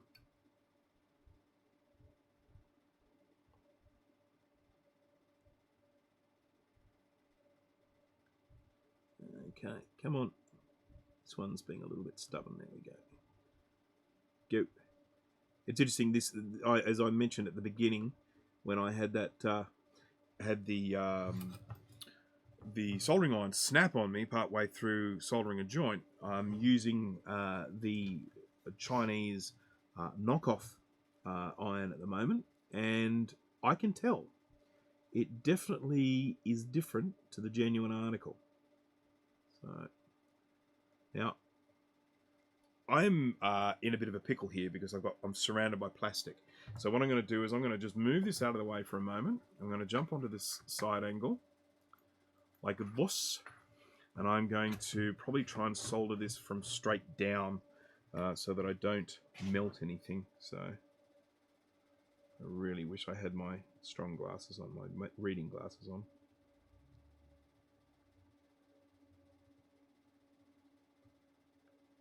Are you soldered? Yeah, I think you are. Okay, and I will check and see how my work looks once I've finished, but as you can see, I'm having to come at this virtually top down, and it's just really hard to do that with a microscope, especially mine. I don't have a Barlow lens on mine, which means I've only got that amount of clearance underneath, whatever that is, you know, sort of, I don't know, it's about 10 centimeters, something like that, probably about 4 inches. And obviously if I'm holding the soldering iron straight up, I just can't fit under there. So for these ones here, I'm doing with my nude eye. I'm doing it with the naked eye. And let's just see how my nude eye work is. We'll check it with the microscope. Well, that's a nice join. That's a nice join. That's a nice join. Well, there we go. I can do nice joins without the microscope. How about that? Okay. Right. So, working on my next video project. Awesome. I am looking forward to it, Groody. Are you going to give us any spoilers about what this next project is? Is it something exciting? I'm sure it'll be exciting, but is it something that you can share with us? Give us a sneak peek. Could you use solder paste and hot air for the tantalum? Absolutely you could. In actual fact, another way you could do this is instead of the way I do it, which is I put flux on and then I put the tantalum cap on and then I put solder onto the edge. I do it that way. I like doing it that way. It's the way I like doing it. And I'm never, with this stuff, going to say that is the right way to do it. It's just the way I do it. What you could also do is you could put a little bit of solder onto the surface first, so you end up like with a little bit of a mound of solder on both pads. Then you put the cap on top, you hold it with a pair of tweezers, and you apply hot air. The solder melts, it sinks down onto there, onto the pads, and do it that way. Then the other way you can of course do it is put some some solder paste on there, and melt it on there. Any of those ways will work. The only thing I would say is that when you apply heat to these yellow tantalum capacitors, they have a tendency to make the surface of the capacitor go brown. Not really a problem, it just doesn't look too crash up. So that's the only reason why, sorry, I shouldn't say the only, that's one reason why I wouldn't do it that way. The other reason why I do it this way is I just find I can get better accuracy with what I'm doing. I just find that I can place these things better. I just find the process easier. I've done it both ways, and this is the way I like to do it. So So we'll just pop that there. We've got this exposed trace here again. So just being mindful, making sure I don't end up with this touching that.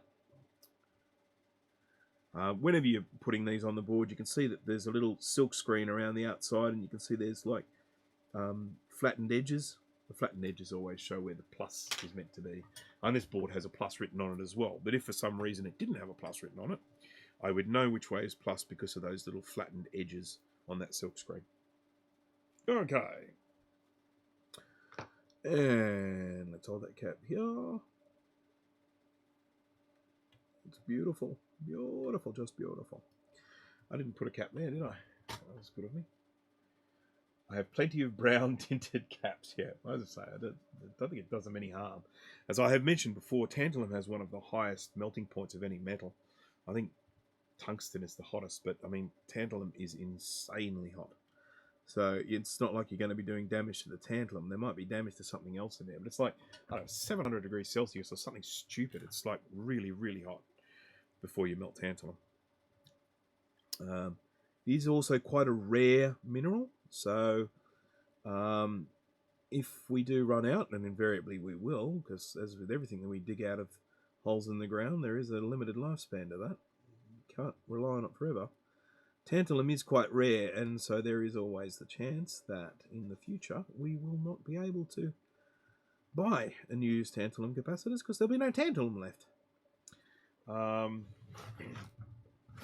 There are other options, but I'm just saying. Okay.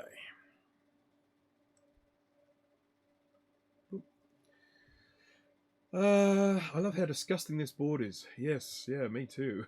If only it were possible to watch it being ultrasonic, yes, that's the word I use, in real time, close up without the sound though. Yeah, wouldn't that be a good thing actually to record it, and then I'll just make a video, post it of watching a board being ultrasonically cleaned. It's like those videos where people sort of sit there and watch videos of like fish tanks or open fires or something. Or just have a long video of ultrasonicking. There could be a future in that. It could be worth millions. Right. So that is all of our caps. Now, I just realised that this one here is a Kemet, and this one here is an AVX. So you two, play well, okay? Right. So I have now got 6. So I'll just count them. I say I've got 6, but I may not have. So let's just go back up to here. And I've got 2 here. I've got 2 here. I've got 1 there. And I've got 1 there. As you can see on this board, there are actually quite a few other little orange spots. They are tantalums that were already on the board. Now we've got... Actually, you know what I'm going to do? I'm not going to put those axials in until the board's been cleaned. And I'll pop those in afterwards, because I don't need to use flux to put the axials in. And so, or if I do use a tiny little bit, I can just sort of clean it off. And the other thing is that the axials are a little bit more expensive. So if when this comes out of the cleaner, I suddenly decide that I'm not going to take it any further, I won't waste the axials putting them on there. So the next step with this board is to clean it, and I'm going to put that in the ultrasonic now. Now, I'm in a bit of a conundrum here because I don't know whether I continue streaming or whether I stop. I do have some audio filters that I might be able to improve the sound, sort of try and chop it off. Yeah, finally a live ultrasonic session. So here's what I'm going to do. I'm going to put this in the ultrasonic cleaner. I'm going to switch it on. It's going to start making noise. I'm going to see what I can do about the sound. If we feel that we can continue, we can then continue, and I'll ask for what people want to see me do next. Do a dance or something like that. Whether they want to see another recapping, or they want a Q&A, or they want to do nothing and just go home or go to bed or whatever. So I know it's quite late over there, or certainly some parts of there. So this is about to go into the ultrasonic cleaner now, which is over here. Unfortunately, the camera doesn't point to it, and if I do, it's blocked. It's blocked by stuff. You won't see it, so you'll hear it. So this is me now getting up, putting this in the ultrasonic cleaner. So it is currently sitting on about 56 degrees Celsius. I hope you can still hear me. And I am going to pop the board in, and I am going to clean the underside. Or I generally put it in sort of like facing up one way and then facing up the other way.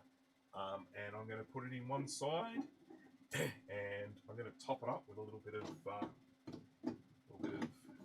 distilled water, which I have down here somewhere. This here is demineralized or distilled water, and I'm just going to top it up with that because it's evaporated a little bit, not quite as full, and I need this to be full because it's such a big board. Right, so it's in there. It is now submerged, and I'm going to put it on for, I think probably on this side. This is the side that's not too dirty. I'll put this on for about 10 minutes. So that is the ultrasonic, the sound of the ultrasonic. And what I'm going to do very quickly is pop my headphones on and just see how it sounds, and then see if I potentially need to put some audio filters in place. So just pop that in there. That's not too bad. It's just oh, wrong one.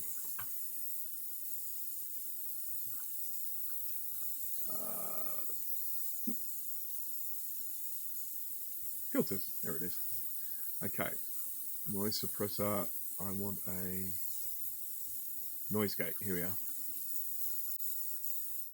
And let's just try.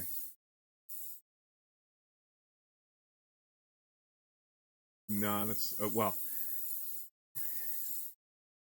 it's clipping it, but don't want that. I don't like it. Noise suppression. Oh, it's already in use.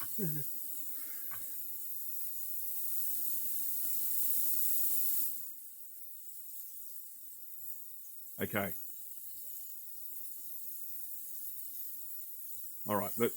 Just let me know how that sounds.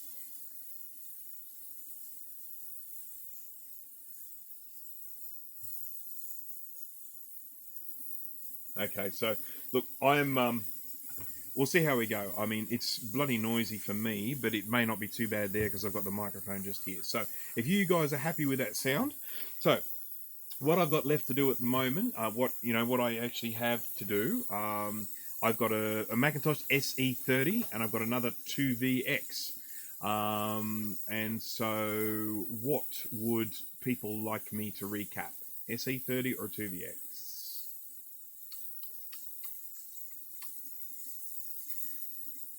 Waiting for the votes to come in. SE30, 2VX. SE30, 2VX. I mean, it would have seen me do all of these before, but that's what people keep sending me, you know? Hello? Okay, we've got one vote for an SE30. Another vote for an SE30. Another one for an SE30. Okay, we've got 14 viewers at the moment. So, why not work on Madeline's machine? Well, I could, except that's another one of these. It's another 2VX. So, we'll just essentially be watching me do exactly the same thing, but on a clean one. Got anything that needs a RAM slot or something removed? Curious how you get that done. With a lot of swearing. Yeah. Not fun. Well, let's do the SE30. And one of the reasons why this one could be fun is because I know nothing about this one. It's delivered to me by the customer, and it's in a nice padded bag, and I have no idea what it's like inside. I don't know if it works. I don't know how bad it looks or anything like that. So I'm going to grab the old SE30 and we'll have a look. Now, it's up in the house. It'll only take me a moment to get there, but please forgive me. You can listen to the joyous sounds of the ultrasonic while I'm gone, and I'll be right back with an SE30. Just talk amongst yourselves.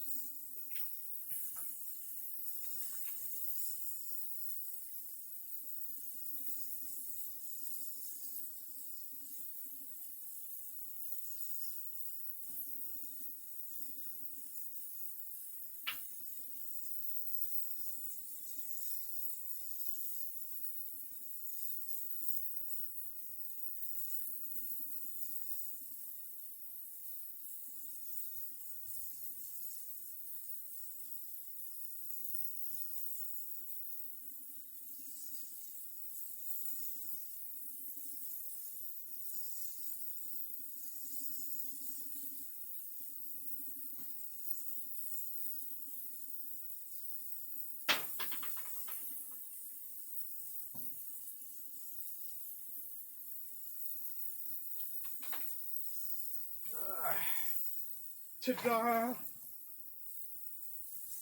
Here's an SE30. Ooh. Right.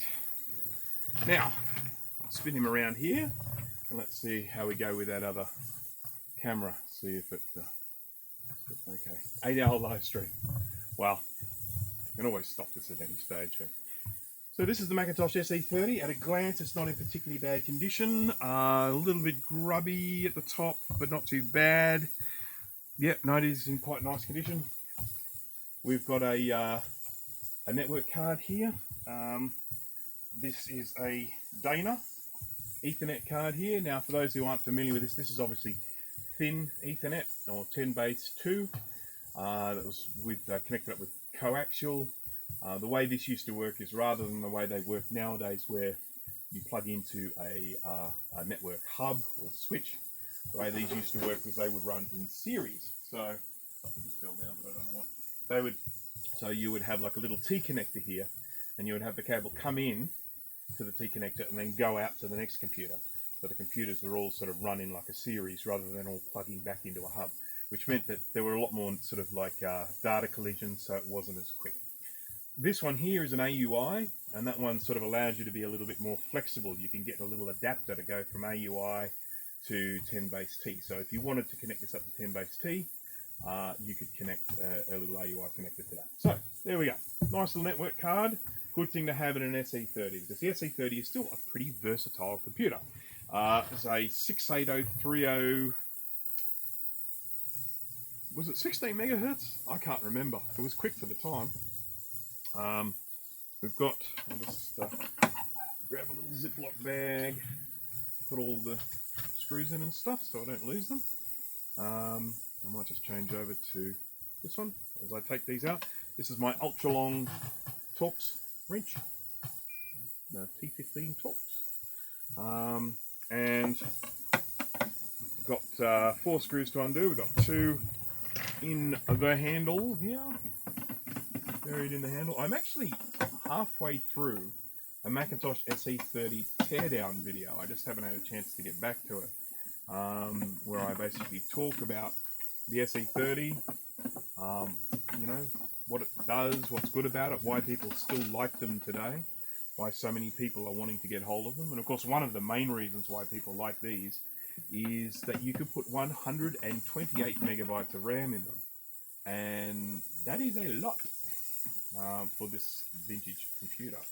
Yeah, 16 megahertz. I've just got I have just found out that I was correct with that one. So 16 megahertz, 68030. They also had a 68882 floating point unit inside. They had an SE processor direct slot, which enabled you to connect external devices such as screens and whatnot. And obviously you could also then connect up network cards. Now we have to take this cover off, and we'll just get to see whether this is an easy one or a hard one. Sometimes they're really easy. Sorry about the wobble of the camera, but the camera's mounted on the screen's mounted on the table, and the table's wobbling. So when I oh, this looks like it's already been taken apart quite quick recently, so I don't think it's going to be hard at all. So let's just get this stupid thing out of the way. So the way I remove the back cover is I generally get one hand here, just holding that part steady, and then one hand here with all 4 of my fingernails in there, and I just go like this, and it's coming. I can feel it moving, but it's not being easy. There we go. And lots of screen wobble. Sorry about that. Once I get this heavy thing out of the way, it'll stop wobbling. There's the back cover. No signatures inside, so it's not worth millions of dollars. This here is a little shield, sits on the bottom of the logic board, and inside this one doesn't look half bad. Now this one has been not switched on for a very long time, so there's no need for me to discharge it. I can sort of touch inside it with impunity. There's real no risk. Okay. Camera not good enough to see the serial number. No, camera's not good enough to see. Would you like me to read out the serial number? You can put it into your website. Would that make you happy, Jay? Oh no, that's too many numbers. I'll email it to you. I'll message it to you. Okay, so I need to. Oh, I can hear myself through my headphones, and that's very distracting. So the next thing I need to do is to remove the board, the logic board. Now, when you have one, I'm just going to move this down a little bit. When you have a network card in there, you will end up with a card like this connected to the logic board. So that has to come out first because that's plugged into the processor X slot.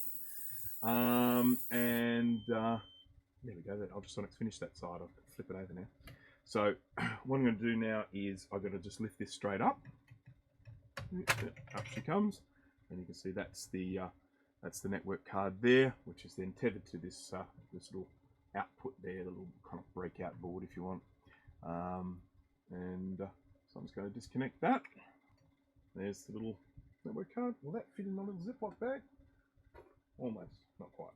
There's a lot of blank space on that board, isn't there? I mean, look at all this. Did it really need to be that big? I dare say no. Maybe they had a surplus of great big boards. I don't know. Okay. That 10 minutes went fast. Just it's like that, isn't it? Time flies when you're having fun, doesn't it? So that's one side of one half done. So this is going to take 4 goes in here. And for this side, this is one of the really scungy bits. So I'm going to take this up to probably 20 minutes. We'll just see how it goes after that. So I'm essentially going to give this probably about an hour in the ultrasonic cleaner. About sort of, you're about 30 minutes each end. So that's that card taken out. So we can now get the logic board out a lot easier. It's very hard, well, it's impossible to remove it without that gone. Now we have connected up in here a SCSI cable and a floppy cable. They've got to come out. Prefer to do that this way. Out comes the SCSI cable. Now, whenever you're working inside an SE or an SE30, well, I mean any compact Mac, but particularly an SE and an SE30, you've got to be super careful of this.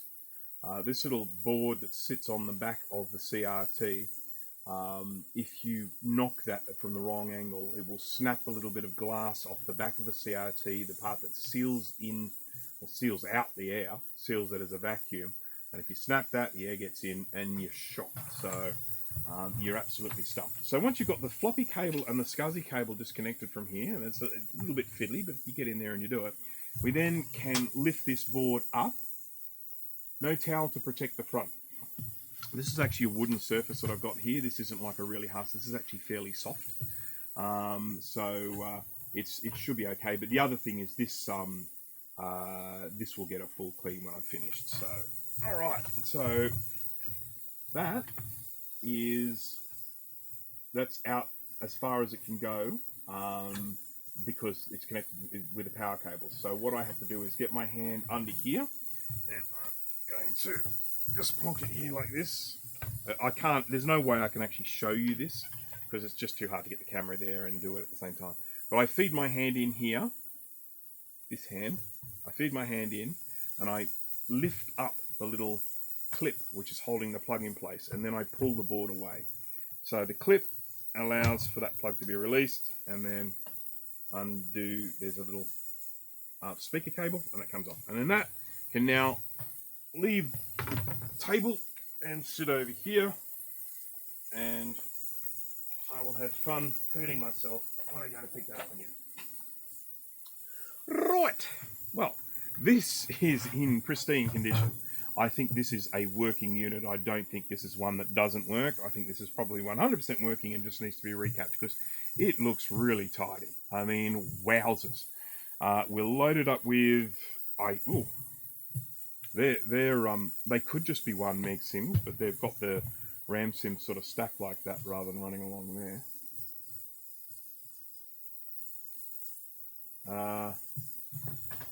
How exactly does the expansion card work exactly? I saw you take the card out, but the I/O plate, how does that all fit and connect? So on the back of the chassis, I've put it away now and I'm not picking it up because otherwise I'll have to make an expletive. On the back of the chassis, there is a little metal bracket. It's about that sort of size, it screws down there like that, and those I/O panels attach to that bracket, and that just lines up with the hole. So these are obviously made specifically for the SE. I mean, they fit onto that bracket correctly, and in the instance of they actually, believe it or not, they use the same expansion port as the SI. And I had an SI with a network card, and I had another SI with a network card, or another network card for an SI, and I was able to take that SI one out and put it in my SE30, and it just fit perfectly. So, you know, it had a little bracket, but, you know, put it on there and away it went. So I will show you when I put it back together, but yeah, there's just a little bracket that sticks up off the chassis, and that's where the I/O board goes, and then it's just tethered by a little ribbon cable to the card that slots in there. Okay, battery. There's a battery there. Shall we see if it has any voltage in it? Volts? Now, when it comes to taking these batteries out, I've seen people sort of struggle with these before. They grab them and they try and pull them off. The way you get them out is if you have like a little flathead screwdriver, which I have here somewhere. Okay, you have to have so many screwdrivers for doing this work. Now you need trilobes and pentalobes and hex and Phillips and flathead, and it's all just about them making it so that we can't repair these things. All right. Okay. Right. Okay. Let's see if I can see it. So when you want to take these covers off, what you do is you feed the screwdriver down here, in there like that. And then when you feed it in, you can just gently bend the side of that, feed it down there, and then they come off like that. Was that all clear? I hope that was all clear. That all made sense. That goes in my little Ziploc bag. This is how I keep all of the bits together for my customers' computers. Everything I undo and take out, I put into a little Ziploc bag for that computer, so that I make sure when I send it back, it goes back with the same amount of bits. There we go. So let's put this onto DC voltage, and let's pop the little negative on the negative and the positive on the positive, and see what we are reading. We are reading exactly 0. So that is dead. I mean, look, you know, I could give it back to them, I suppose, for, you know, if they want to keep it in their collection or something. But yeah, given the fact that it is a, you know, sort of a death trap for the computer, want it gone. Some pull off easier than others, but yes, Bruce, please show everyone not so easy with fingers. Yeah, so as I say, that was the way with it. You poke down into that little, there's a little slot, and essentially when you feed the screwdriver in, you can then just bend the plastic and then lift the thing off. Super easy. Right, now the next job we've got for this, let's go to my side angle camera for this. The next job I have here, it's the job that I'm not looking forward to, and that is I've got to take all of these off. So, what are we looking at here? That's ROM. That is a ROM sim there. If you go to Big Mess of Wires, you can actually buy replacement or updated ROMs. And what's really nice about the Big Mess of Wire ROMs that you can buy is you can actually boot from them. He set them up so that they've actually got a little bit of storage space on there with utilities and all sorts of things. So even if you don't have a hard drive or a SCSI to SD or something connected to one of these, you can boot from the ROM sim. And then if you've got an external hard drive, it's got some utilities on there, and you can go and format and all that sort of stuff. So I'm pretty sure that's the case anyway. I don't have one, but that's what I've seen in the description. So if you do happen to have one missing a ROM, you can get modern replacements. So there is our ROM sim, looking very ROMmy indeed. And then I've got all of my RAM sims here. Now, these all have little plastic clips holding them in. And I find the job of removing these an absolute nightmare, because there's just always that fear you're going to just come across one and break the plastic off. And so I'm always having to be unbelievably careful as I remove these, so that I can take the RAM out and not break the slot. There's one good. what I do sometimes is I get my scalpel blade and I insert it down the side because it's very flat, and I just gently bend. Works quite well. And there's one. Gone. This one just snapped off of my hands right there, which is a shit. But one good thing, there's no point in even trying to glue that. It's too small a piece. This might actually still hold on with one side. But what you can do with these, and it's what I have done, is you can just get a hot glue gun. And you put the RAM sim in, or the ROM sim, whichever has a busted clip. You just hold it in place, and then you just put a blob of hot glue onto the end there. And you just wait until it dries, and then it holds it in place. And then in the future, if you want to change the RAM, you can just, pull that hot glue off. But yeah, I mean, look, you basically see that what I'm doing is I'm showing incredible level of care as I do this. And even with that, there's just no guarantee that you're going to be able to get these off without snapping a little bit of plastic off. They're just so brittle. They're just old and brittle, and they're going to get worse. At a certain point, anyone who has an SE30, if you're going to go to change the RAM, and you will snap them. I've got an SE30, and in mine I have, I think, 4 4s and 4 16s. So was it 64, 68 megabytes of RAM in it. I've got more 16s, but I've actually put the other 16s in other computers. I don't see a point in having loaded up all the way to 128. In all truth, with an SE30 with a little 512 by 384 monochrome screen, there's I don't think there's that much you can do with 128 megabytes of RAM. Might be a different story if you had an external screen and you could maybe run Photoshop. But 68 on an SE30, I mean, you can do just about anything an SE30 can do. Sorry, just getting a message here from my wife, just keeping me up to date with what she is up to. Off that comes. One more to go. It's like watching paint dry, this, isn't it? Removing RAM sims.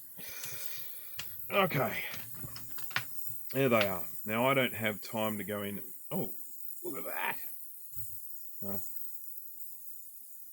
Not focusing. But if it was focusing, you'd see that says Apple. Whoop, so this is actual, genuine Apple RAM. How about that? I don't know what capacity that is. As I say, I'm assuming it's 1. And I'm assuming that these are 1s as well, which would give us a grand total of 8 megabytes of RAM in this. Okay. Is it possible to replace those RAM slots? Yes, it is possible. With 2 caveats. The first caveat is that I don't know that you can get new ones. You would have to be taking them off an old board. Thank you for that, Jay. He's just put the link to the cheat sheet, the recapping cheat sheet for this. So yes, you can replace them. So what's involved in removing them is having to desolder all these little pins here, which is a nightmare. You've got to get all the solder out of those. You can't really use hot air for these because this plastic will melt. You could try and heat it from the underside, but again, trying to heat the whole row at once to then pull it out is very, very difficult to do unless you have a very specific hot air output thing. I mean, you might be able to do it with a sort of hot air gun for like removing paint, but you'd probably wreck the board. So you've got to get all the solder out from these pins, and then you can lift it out and then put another one in. But as I say, that's the first caveat, is it's very hard. The second caveat is that I don't think you can get new ones, which means you have to take them off other boards. So you've got all the job of removing them from another board as well. So great. So anyhow, this is the later revision of the SE30 board. There was an earlier revision that had a socketed chip here with a sort of the bronze or gold color on there. So 603R. This chip is actually soldered on rather than socketed. The other way that you know that this is the later version is that it doesn't have a little blue bodge wire running along here, which the earlier ones did. They had a little blue bodge wire that went from here to here. So yeah, as I say, this is a later one, and because there is a third way that you can tell, and this one is this little electrolytic capacitor here. In the earlier version of this board, this capacitor lives down here, just there. So that's another way that you can tell. So anyhow, yes, I think these gloves are time to be replaced. What do you reckon? I hate to think what it's like inside them. Shall I get some more? Shall I? Shall I? Jeez. Sorry about that. Once again, having a look at parts of my body you don't necessarily want to look at. What's that? So, that cap is in a horrible spot. There are lots of caps in horrible spots on this board. The SE30 is not the worst, but one of the worst to do. There's another one, I can't remember which one it is, but it's an absolute nightmare. But where you actually know there are some where they have the caps so close to plastic that it's just really, really hard to get rid of them and everything. Excuse me, butt crack showing is Steve's thing. Yes, I don't want to start any disputes here about sort of showing butt cracks on screen. That's right now. I think I'm going to need to find my talcum powder. There it is. Talcum powder. Because I do have quite sweaty hands, so trying to get my humongous, sort of spongy, fat hands into these without a little bit of talcum powder ain't easy. The world is against talcum powder at the moment because of all of the stuff associated with cancer. So, so getting gloves that have been powdered is actually quite difficult nowadays. Most of the time they actually sell them as, oh, these are unpowdered gloves, and I'm like, I want the powder. Apparently talc, the mineral talc, is often naturally occurring in some of the same places as asbestos, and when they mine talc, apparently they often end up with asbestos in it. So, and we all know how bad asbestos is. So anyhow, I could be wrong with that. This is just based on the stuff that I've read, and it could be totally inaccurate. But so there's apparently a greater chance of, there is a chance of there being asbestos in talc. Certainly was in the past. They might be better at it now, but in the past. But as much as I do not want to be exposed to asbestos, I do also want to get these gloves on. Okay. If you buy asbestos-laden talcum powder, they don't all put asbestos in them. Yes, well, it's, as I say, it is basically because when they mine talc, it is very easy to get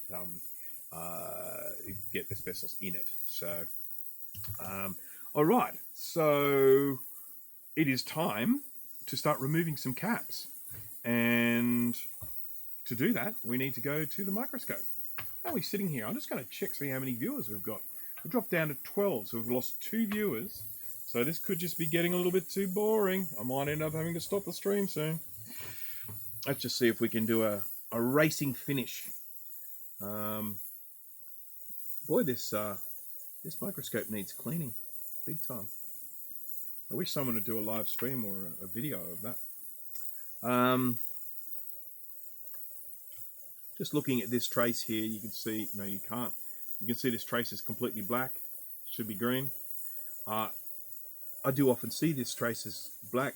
I'm just scraping off the coating to make sure there is copper underneath it, and it does look like there is. So I'm just going to clean that up, and then I'll put some UV solder mask on it later. Right.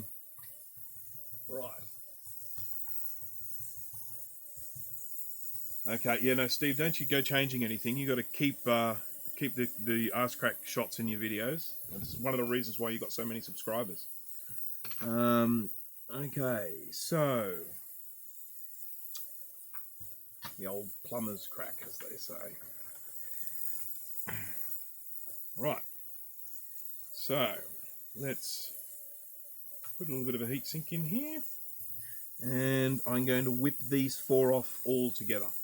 Because they're all in close proximity, and as I have mentioned in my vids before, when they're in close proximity I take them all off together because the board gets hot And so once you get one off, the next one is easier, and then the next one is easier, and so on. So off these come. These 4 caps here are usually the reason why... Oh man, there's that smell. There's that smell.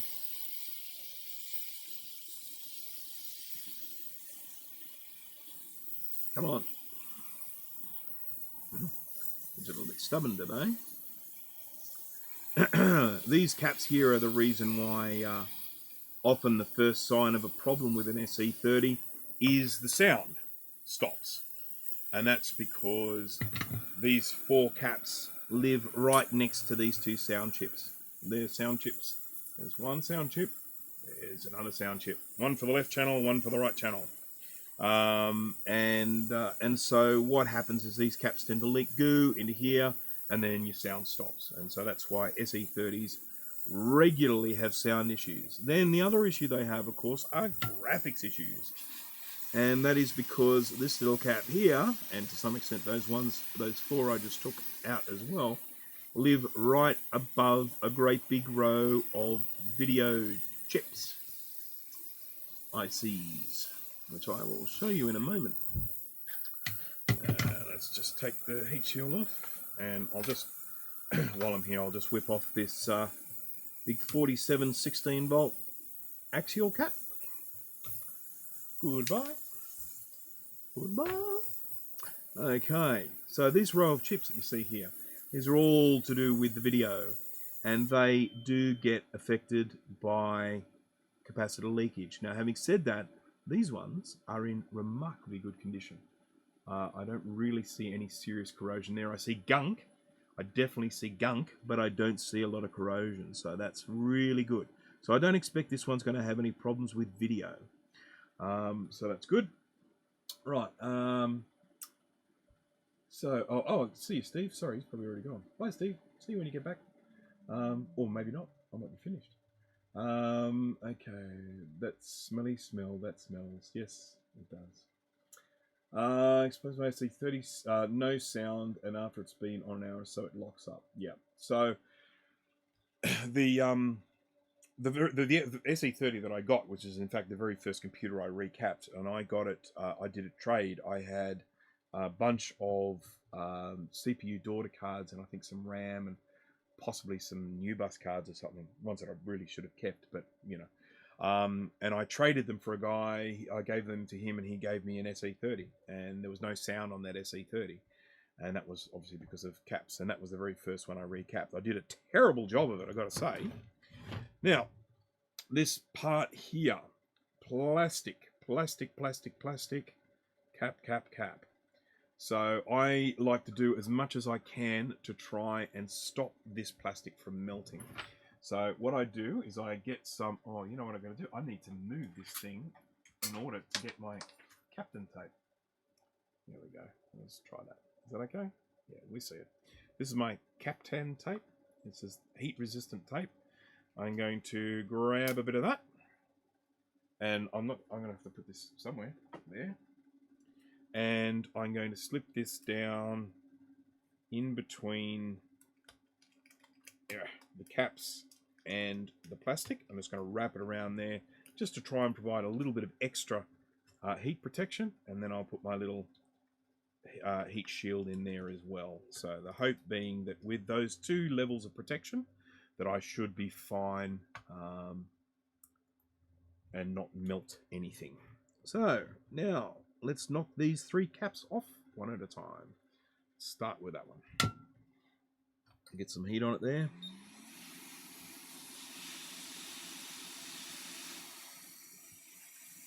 I wouldn't be at all surprised if this computer works 100%. I mean, it may not, and I generally don't fire them up before recapping a lot of the time because I do worry about doing more damage. But I wouldn't be at all surprised if this computer works absolutely 100%. Now, having said that, on this one, woo, we had a pop. On this one here, I can see a little bit of corrosion going on. Off she comes. And that one popped as well. Poof! Some of them do pop when you hit them with hot air. So if you're doing this without a microscope, make sure you're wearing some eye protection. You don't want a great big bit of steaming hot capacitor in your eye. That would be a difficult one to explain to the doctor. So you can see there's kind of like this blackening and this raised stuff here. So, I mean, it looks to me like this could have even caused some burning there. So that would have been getting hot. So we'll just have to obviously clean that up as usual. And I have cut a hole in my gloves already. My goodness, I don't deserve nice things. Right. This is a marathon, isn't it? God, I've been going for like... Oh man, it must be very late for some of the US folks there. I've been going for a long time. I'm not even sure if I'll get to the end of recapping this. I do worry about people dropping off. I mean, I can try. Or maybe people are just waiting to see what the TVX board looks like. So I better go and pop that into the... I've got to swap sides. So there's one cap there, and I think this next one is the lastest. Yes, it is. And this is this one sitting in this little sea of plastic. I need to find another heat sink. Here it is. Oop.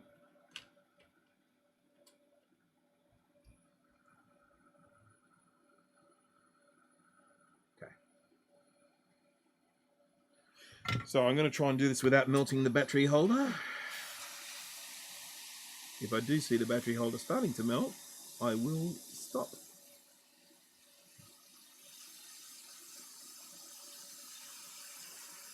I'm seeing the battery holder starting to melt. Only just starting, but I'm still seeing it. So I need to find another heatsink here. I've got heaps, but I just lose them all the time. There we are. There's another one. Let's block off the battery holder. And then let's try that again. Oh, fridge magnet. Right.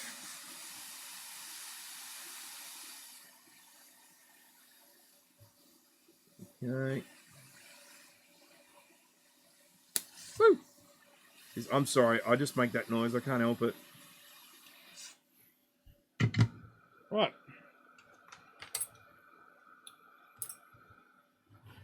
Right. All right, so... Oh, I got one more. This little guy down here. Forgot about him. He's got a little bit of plastic here as well.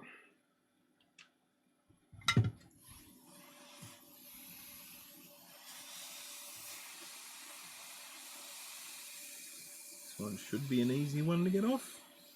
And we're probably going to pop and scare me again.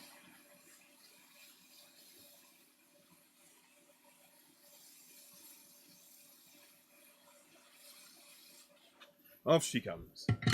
Okay, so that's all the caps off. Yippee.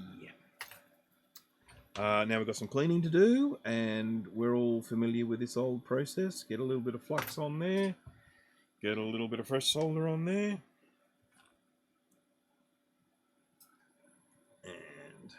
And rub.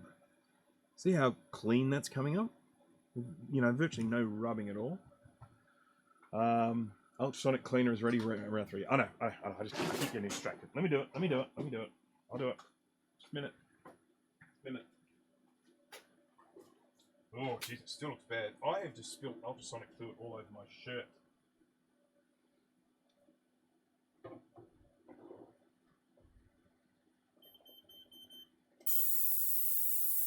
Look. All over the TARDIS.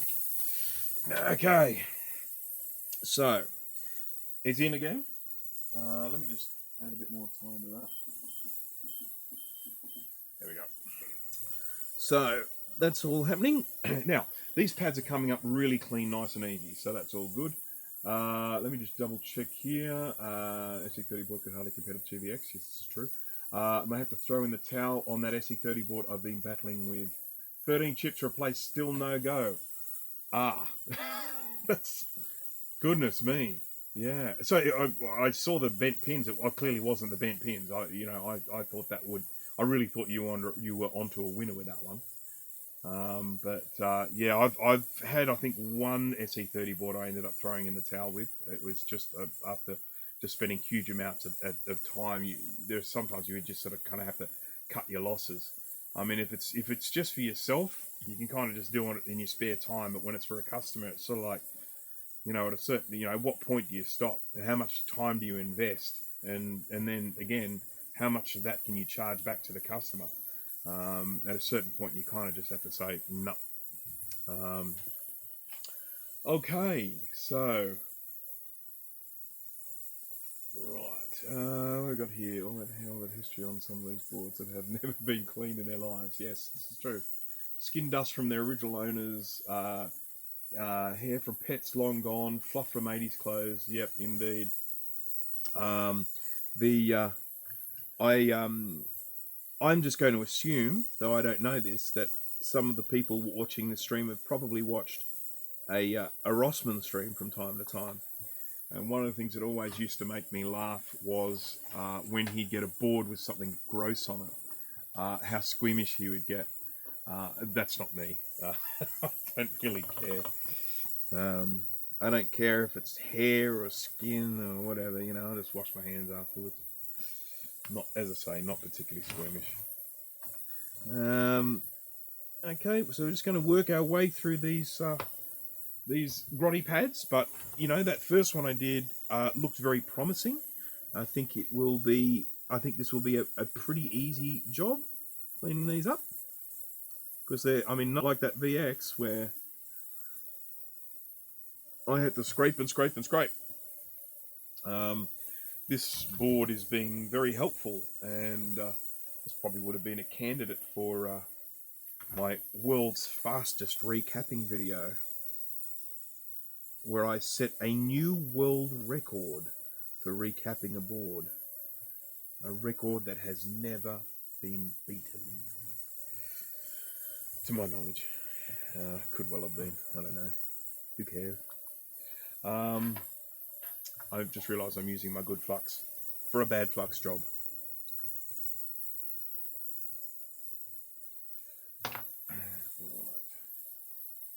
Sentimental over gunk, yes indeed. The memory. Right. Where are we? We're just above the PDS slot here, yeah. Okay. I mentioned this, I was chatting to some of the Makiakas about this, about how these boards, a lot of boards of this vintage, and to some extent newer ones, have these little flat plate bits of metal on them like that. And you can see they're actually labelled with an F that says F1. They're actually a fuse. They're a kind of weird looking thing, but they are a fuse, and they are also a self-repairing fuse. So they will blow, but then they come good after that. So it's one of the reasons why often with these, you might have components fried on the board, but the fuse is still okay. And you think, oh, why didn't the fuse blow? It probably did blow, and then it's self-repairing. It's like a Terminator. There's a word for them. I can't remember what the word is. There's a word given for self-resetting. That's it. Resetting fuse is what they call them. So they do open, but then they close again afterwards. So I got someone here in the States Green SE30 board, live in the middle of nowhere. Charlie Hartwell, if you have a look in the live chat, Charlie Hartwell, meet JJ Dasher. JJ Dasher, meet Charlie Hartwell. JJ can certainly recap the board for you. So you, as long as you can get it to him, I'm sure he can sort it out. Don't worry about his comments that he was saying before about he was having to give up on an SE30 board. That is not indicative of all SE30 boards. Some are more trouble than others. I have an SE30 board up on my table up in the house at the moment, which is not working. It was working. I got it working, and then it stopped again. And I'm almost certain it's one of these chips here is faulty. And the reason why I think that is because I did some work down here, and this part of the board was still quite warm, and it worked. And then I left the board for a while and switched it on, and it didn't work anymore. And so I suspect that maybe the heat to one of these chips made it work temporarily, which can happen sometimes. So I've got to go in and replace some of those to try and get that one working. But yeah, some of these SE30s, you recap them, they work beautifully, you know, everything's fine. Other ones, they can be a struggle. It really just does depend in what state they're in. And the state they're in generally depends on how, you know, like how badly they need to be recapped. Now this one here absolutely needs to be recapped. No doubt about that. There's leaky fluid everywhere. But as I say, this one, I wouldn't be at all surprised if it still works as it is. Okay, now this is the pad here that I'm scraping now that looked really nasty, so I'm just giving that a little bit of extra attention. I use the word scraping, but I'm really being incredibly gentle because, to be honest, if I apply more than just a little bit of pressure to these pads, they will lift. The heat melts the glue that is holding them to the board, and then they can just lift up. So, you know, as I say, firm but very gentle. It's going to give the corners of this one a scrape.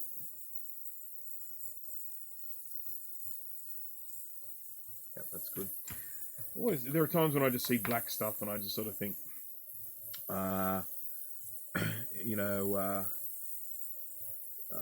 sort of, I just like to just be sure that there is copper underneath. So, all right, let us move to. I've done that one. I've done that one. Done that one. Now we've got this little guy here on his lonesome. Lonesome capacitor.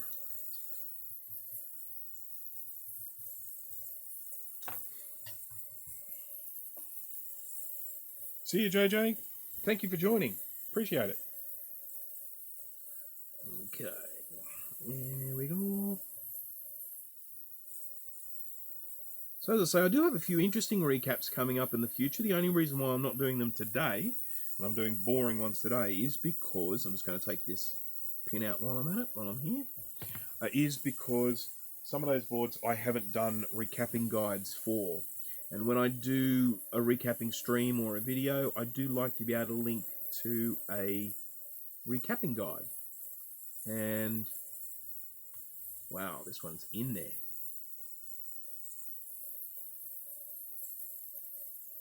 Yeah. I'm wondering whether this is bent on the other side, possibly. Sometimes the pins get bent when they go in. Certainly need some flux on it.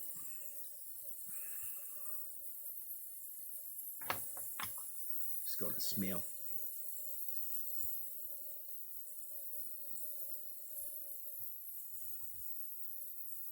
So this one, I can tell you, without a shadow of a doubt, is going to be a nightmare to get the solder out of this hole, because I can just tell that that hole is sucking all the heat from my soldering iron.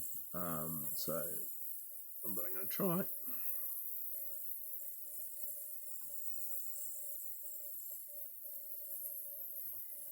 Try that one from the other side. We'll see how we go. I'll just clean these ones off.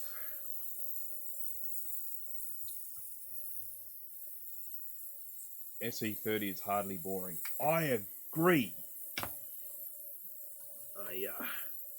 I just have such a soft spot for the SE30. I don't know what it is. I mean, when I sort of, you know, because I keep mine in the spare room, and when I pull it out to work on it, and I fire it up, and I've got my 68 megabytes of RAM, and I can connect to the you know, sort of the Ethernet, and you know, I mean, you could probably stick 7.6 on it, and you could do a fairly archaic form of web browsing if you wanted to, but you can do a lot with this. I mean, I'm not saying you could necessarily make it your daily driver in terms of the computer you use for everything, but you can do a lot on an old SE30 that's loaded up with RAM using a time-appropriate operating system and time-appropriate software. We had quite a long discussion about this on the Mac Yak show yesterday. For anyone who might be watching who has not watched Mac Yak before, it is a group of us that get together and yak about Macs. And there has been this video doing the rounds at the moment of a guy who sort of said a power PC is useless in this day and age. And we did spend a bit of time talking about the fact that it all depends on what you want to do with it.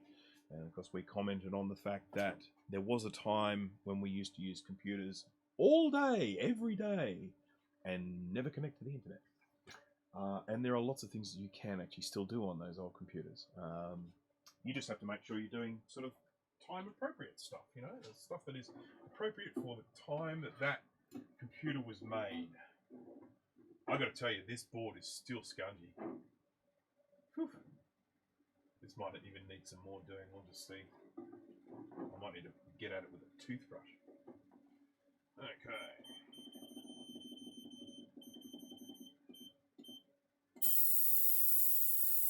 Okay. Let us continue. Could you get a video capture card for the SE30? Watch YouTube streams in black and white. I'm going to go as far as to say no, I don't think so. There is actually a grayscale upgrade available for the SE30. They cost a fortune when they come up on eBay, and they virtually never do. I don't think they've sold many at the time, but you actually buy them as a kit that they would have had to have been upgraded by like a tech person, because they had to actually swap some components out from inside.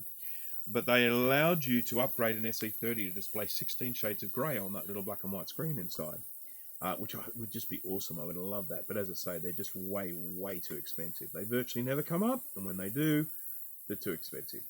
But yeah, I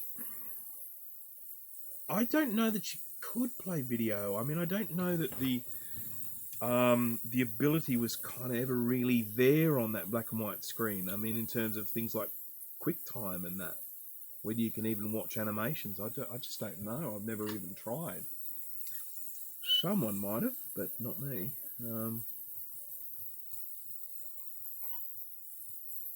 Sorry, my chickens are making a bit of noise outside. What time is it? It's getting late, guys. Sorry. And I don't even have any Go Fast juice here. For anyone who is not aware of the term Go Fast juice, it is a term I came up with for a bit of fun when I did a recapping stream, and I was drinking some white wine, which I called my Go Fast juice. Right. So just these ugly black traces that I was referring to before, I am going to give them a little bit of a scrape. I just want to reveal the copper underneath. Thank you, Steve. I'm glad you're enjoying it. I am glad that there are people watching this. I take it it would be Friday night in the US, wouldn't it? Yes. I mean, let's face it. Can you think of a better way to spend your Friday night than watching a little bit of Australian recapping? G'day. Look at this one. We're going to have to recap this guy. What a mess.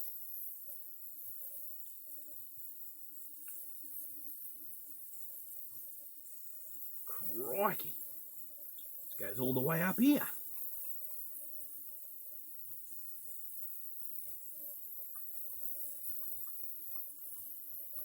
Now, just noticing that this trace is ugly all the way up here.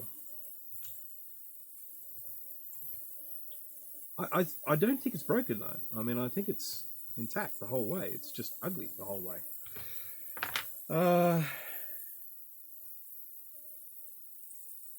In Bathurst. Excellent. Bathurst. That's the home of car racing in this country. Good old Bathurst.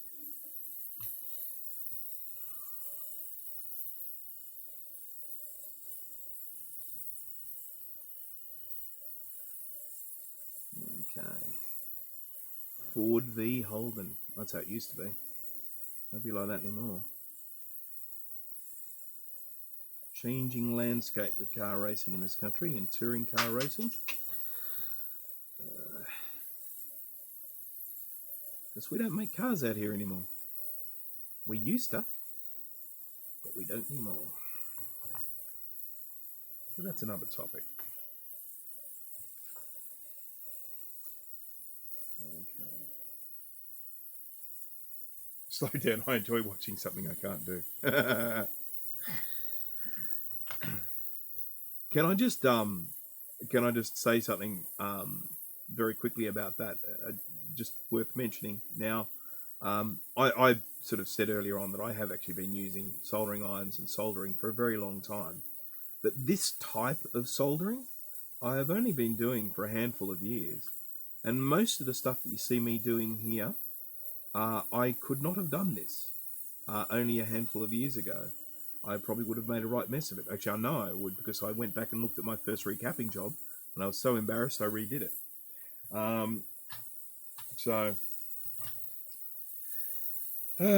Okay. All right. I'm just going to...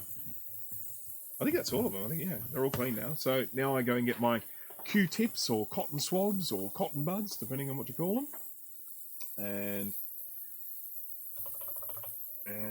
douse it with a little bit of isopropyl alcohol, and then we give that a bit of a wipe.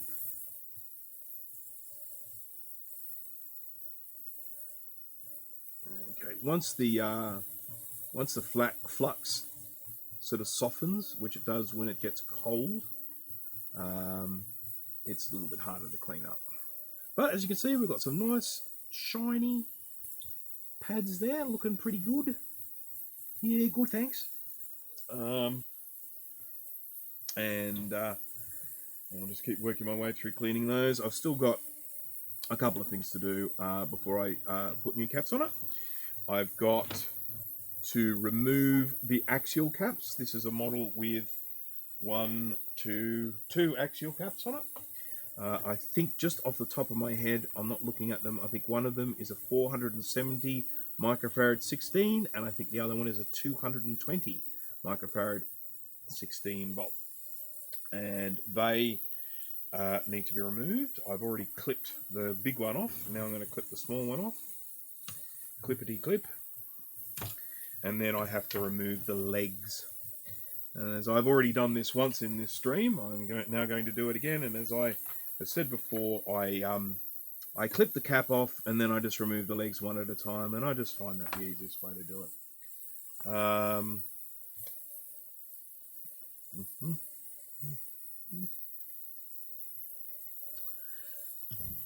Tell me, Steve, have you got your little tripod thingy for your webcam yet? I'm very curious to see how that goes for you. If you're still watching, Steve. Okay. For us live streamers, I like the idea of having a webcam that you can just sort of move around on an articulated arm. Oh, he has got it. So we're going to be seeing some exciting streams. I've just one small request, Steve. Can you hold off doing any more recapping until you get your flux?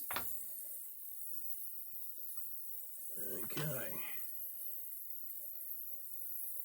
Just adding some fresh solder to the old stuff, and then we'll try and suck these out. Need to assemble. I'll need to assemble it. It came like IKEA furniture, did it? It looks like it's almost not connected to the trace. One of those last pads. I will go back and have a look just to see. Coming out. Come on. This one ain't coming out. Oh, yeah, it did. Yay. Well, that one's come out. That's all pouring out. Yeah, that one was an easy one. Oh, no, it wasn't on camera. That was me emptying that, and it came out really easily, and you didn't get to see it. He's got the flux! This is a huge moment, Steve. I cannot wait. You probably would have been streaming tonight if it wasn't for me. With all your new stuff and whatnot.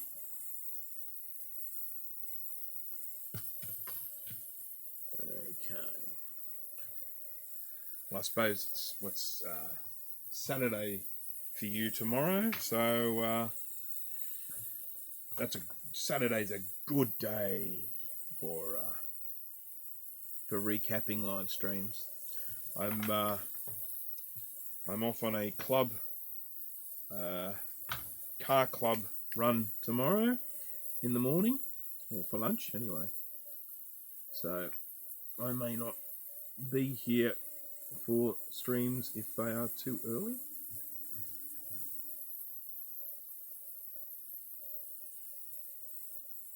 Yep, come on. Right, I'm going to get this one from the other side. Maybe at 2 a.m. 2 a.m. Well, that's fine. 2 a.m. is great for me. That's what. Are you talking 2 a.m. my time or 2 a.m. your time? 2 a.m. 2 a.m. your time. It's late in the evening for me. That's awesome. Or afternoon, evening. So I can even drink while I'm watching your stream. Right. Sorry, I've just lost the little hole that I'm trying to clean here. It's there. Right there. You can see it there. It's a little crater. 2 a.m. my time. Yep, cool. Right. Oh! Talofa. There is someone watching my stream that I think I might know. I could be wrong. Someone's just said Talofa. For anyone out there who speaks any Samoan, that's Samoan for hello. And so someone has just jumped on and said Talofa. And the person who just jumped on is called B. And I don't know. Could be wrong. But it could well be someone I know quite well.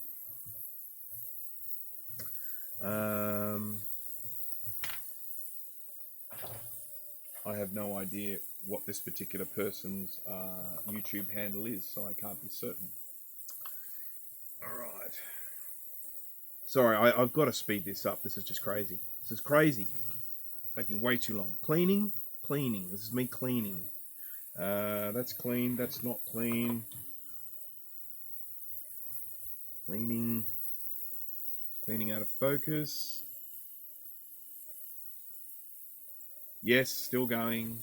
Now, there are several reasons why I'm still going. The first is that I'm now working on another board. Well, actually, I don't know when you left, so. So I've done 2 recapping jobs here. But the other is I am really dragging this one out, and I do apologise for everyone. They're all probably getting tired. So now it's time for some new caps to go on this. So what we have is we have all the caps off this board now. Hang on, I'm just getting messages here. Right, so. Oops. Right, here we go. So this is the board now, and it has been liberated of its caps. Or its surface mount electrolytic ones and its axial electrolytic ones. So it is now time to put new ones on. If we didn't want to be here, we wouldn't. Thank you. Yeah, thank you. I still do get self-conscious when I'm doing this stuff about how much time it is taking. So I will definitely be trying to wrap this up. So I need to find my cheat sheet for NSE30, even though I should know this by heart. I do the cheat sheet just to be safe. Got to be certain. And there we go. Didn't have to go down far for that one. There it is. Whoopsie. You will find the SE30 on my Recapamac website, recapamac.com.au. Beautiful high-resolution pictures of logic boards on there as well. So if you're ever wanting to have a close-up look, they're high enough resolution that you can generally, most of the time, read all the little numbers on the chips. So handy little resource if you want it. So this is what I need. I am going to need, in terms of surface mount, 1 microfarad 50 volt and 10 47 microfarad 16 volt. So we'll just start with those ones. I have to move this out of the way. So I've been using my little box of capacitors here as a shelf. 1 microfarad 50 volt.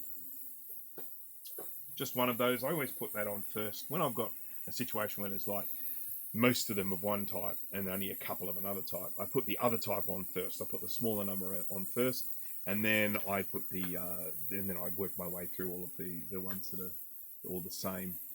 So back to the microscope, and the one microfarad 50 volts is one of the 4 in this little nest of caps, and it is the one up in the top right hand corner.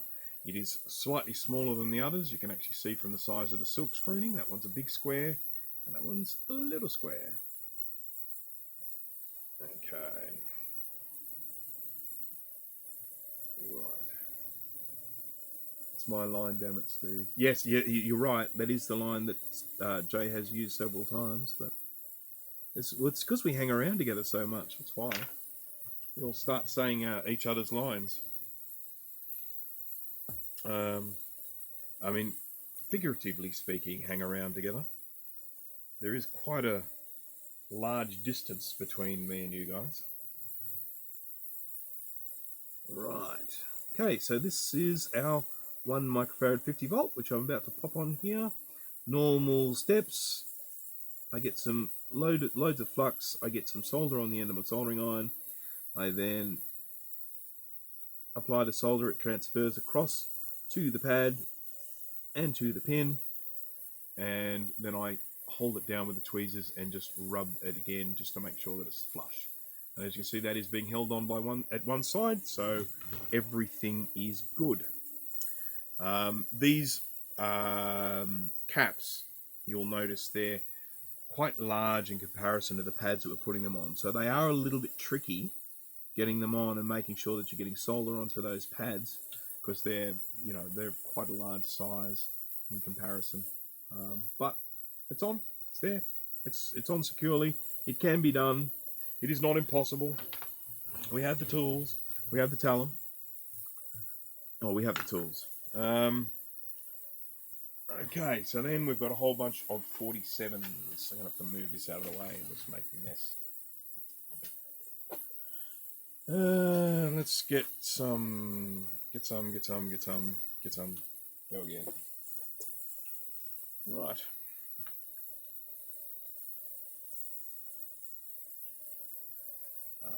Last night I said something out loud to myself and it came out in a British accent. I was a bit confused, to say the least. Well, I can understand that. Now, was it what you interpret as a British accent, or is it what a British person would interpret as a British accent?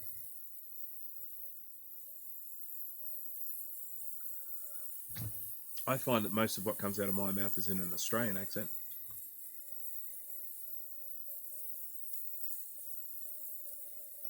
Having said that, we are exposed to quite a lot of American TV.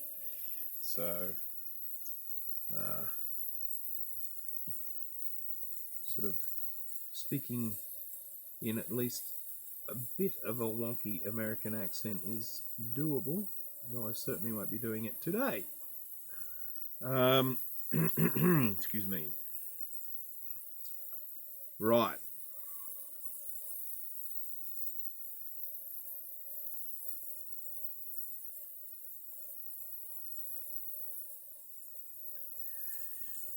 Okay. Saying solder soon. Yes. It really freaked me out the first time I heard an American say solder. I was like, why? Are they not pronouncing the L? Or do they spell it without the L? And I was like, that's so weird. But anyhow, I'm used to it now. Hear it all the time. What I would refer to as the Rossman effect. I used to watch lots and lots and lots of Rossman streams. It's one of the reasons why I started doing computer repairs. I started on newer computers, and then I started doing vintage Macs.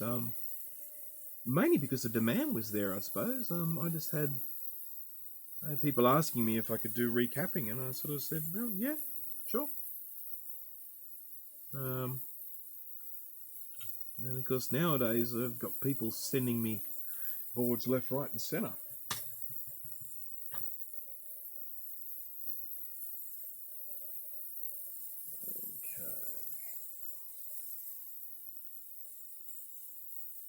Yeah, so at the end of the day, what I have said this about solder versus solder before.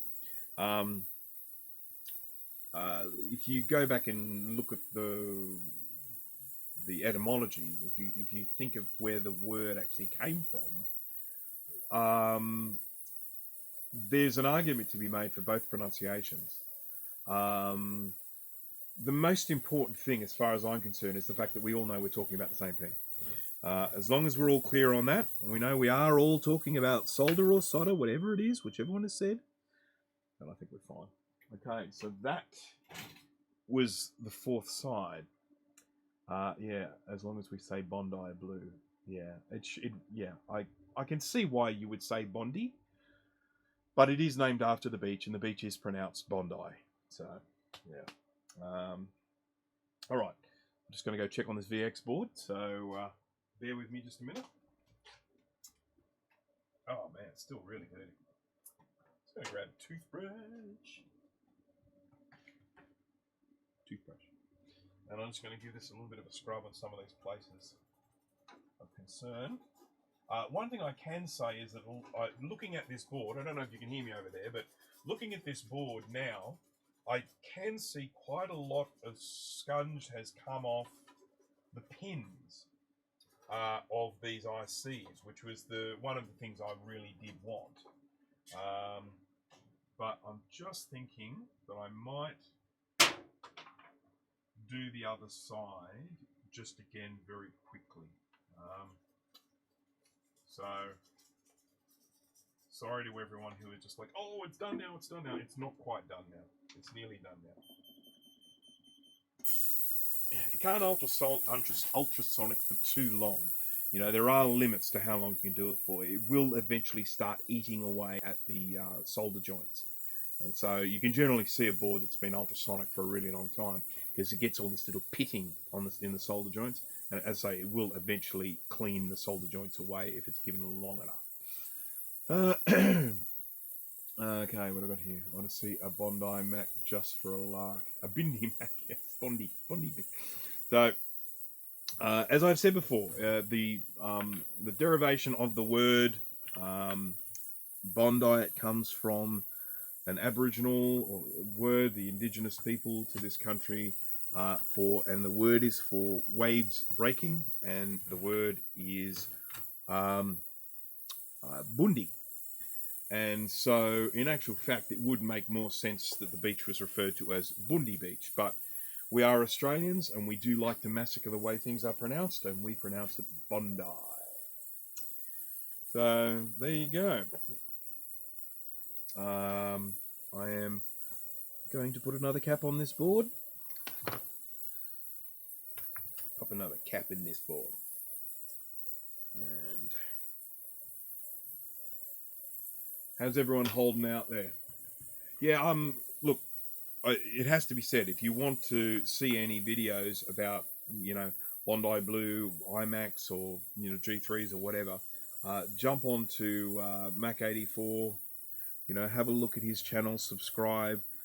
He's got lots of videos on that. And one of his more recent videos, which was fantastic, I might add, where he discusses all of the peripherals, because one of the things that happened when we all got changed across onto colourful Macs, something that's very easy to forget now, but at the time was a huge thing. When the G3, Bondi Blue G3 came out, we lost SCSI and we lost floppy drives. Two things that went at that time. Oh, and we lost ADB too, didn't we? I think the very first G3 had an ADB port. Maybe the iMac did as well. I can't remember. But so we lost these things. And I know when I was using the computers at the time professionally, it wasn't something we were able to just give away. we couldn't just suddenly give away ADB ports. We couldn't just suddenly give away floppy drives, and we couldn't just suddenly give away SCSI. Because a lot of the time we had peripherals. We still had SCSI scanners. We still had we had ADB dongles for expensive software. We had floppy disk installers for software. You know, so we had. I mean, I think even Quark Express used to have like an unlock key on a floppy disk. You'd install it off a CD, and then when you would launch the software, you had to put this floppy in to actually activate the software. And so we couldn't just suddenly give away these things, and we had to go in and buy USB floppy drives. We had to go in and buy USB to ADB adapters. I mean, it was there was a sort of a lot of peripherals and stuff that we needed to buy at the time. And Steve's got a great video on all of those things, all of those different bits and pieces that were available for those computers. So jump on and have a look. It's a great video. I actually need to go back and watch it again. There was stuff I missed the first time around.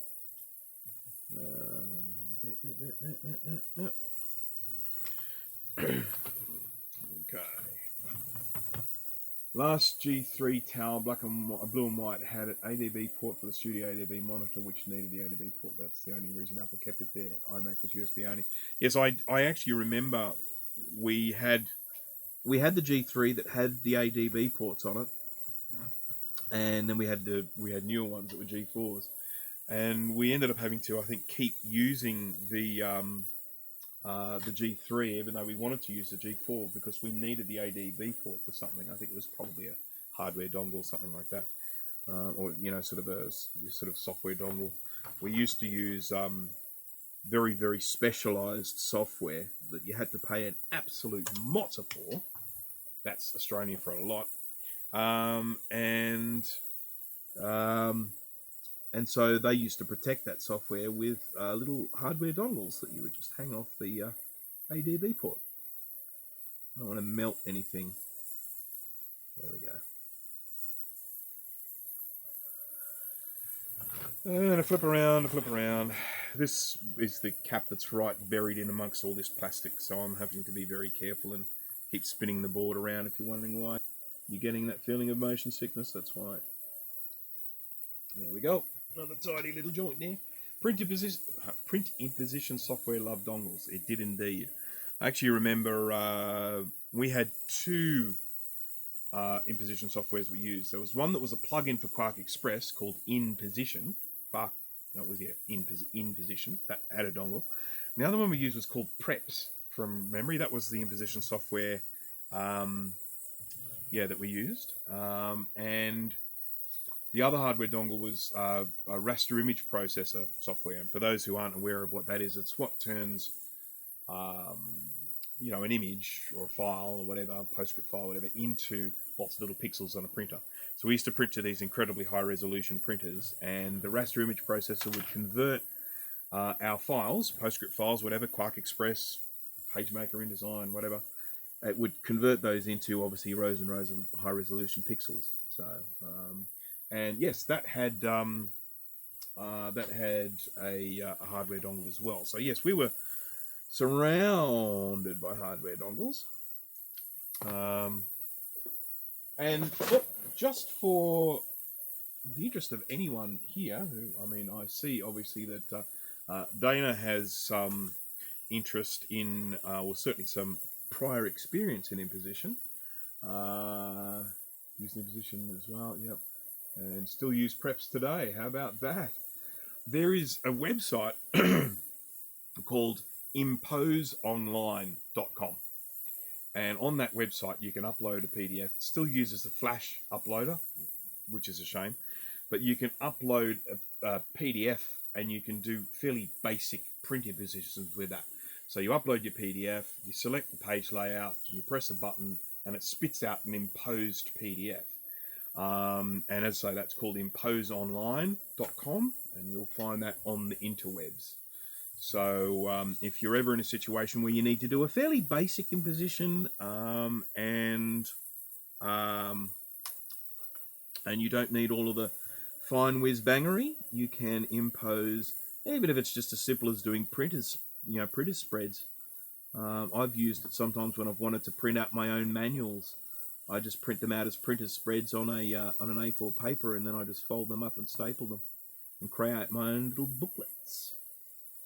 And of course, the one thing that I haven't mentioned with this whole thing about this Impose Online thing is it's my website. I made it. Yes, sirree. For those who aren't aware, I am also a web developer. Well, I'm mainly a web developer. I'm a web developer first, and I'm a recapper second. So that's where I get the money from, anyway. Right, well, I think that's had enough ultrasonicing. So I'm just going to now put this into an isopropyl alcohol bath to wash that stuff off, and then I'll pop it in the oven for a little while, and then we probably even have a look at it. So bear with me 1 minute. Let's jam in. Here we go. Okay. It still looks bad, but it looks better than it did. And this is doesn't fit particularly well in my isopropyl alcohol bath either, but it does sort of go in there. So you can't see what I'm doing at the moment, but I am actually just putting this board in this isopropyl alcohol bath and swooshing it around. Now what I'm actually doing with that is I'm doing two things. I am rinsing off the water and ultrasonic fluid that it's been in now for the last hour, and so that's all getting rinsed off. But then what I'm also doing is by rinsing that off, I'm then replacing that with isopropyl alcohol. So the water is essentially being displaced by the isopropyl alcohol, and isopropyl alcohol evaporates at a very low temperature, so it means this board will dry faster. So just giving this last little swizzle in the isopropyl alcohol, and then I will pop it into the oven. It doesn't fit in my oven either. I mean, it sort of does. I can put it in diagonally. I use a little toaster oven. It is a Breville brand toaster oven. I picked it up from my local Goodwill for $30. It was never used before. If it has, it's barely noticeable that it's been used. Its temperature control is quite good, but the thing I do like about it the most is it has a fan in it. So it's kind of like a little mini fan forced oven. It's fantastic. It's really good. Don't know if you could hear any of that, but I was talking. Okay, so that's the board in the oven, so we're all happy about that. Now, let's see if I missed anything. Going to try a distilled water bath someday. Yes, but not today. Today is not the day. Macromedia Flash forever. God, I tell you, I mean, look, I did some amazing stuff with Flash in the day. Not wanting to sound egotistical, I'm talking more about what Flash was capable of doing. But man, was that thing a sort of memory hog. It was, but yeah, you could do some incredible stuff with it. Quite extraordinary. And I am going to replace the Flash uploader on my Impose Online website soon, so I'll replace it with a JavaScript alternative. It's just I haven't made any changes to that website in such a long time. It just hasn't been a priority. So many projects, so little time.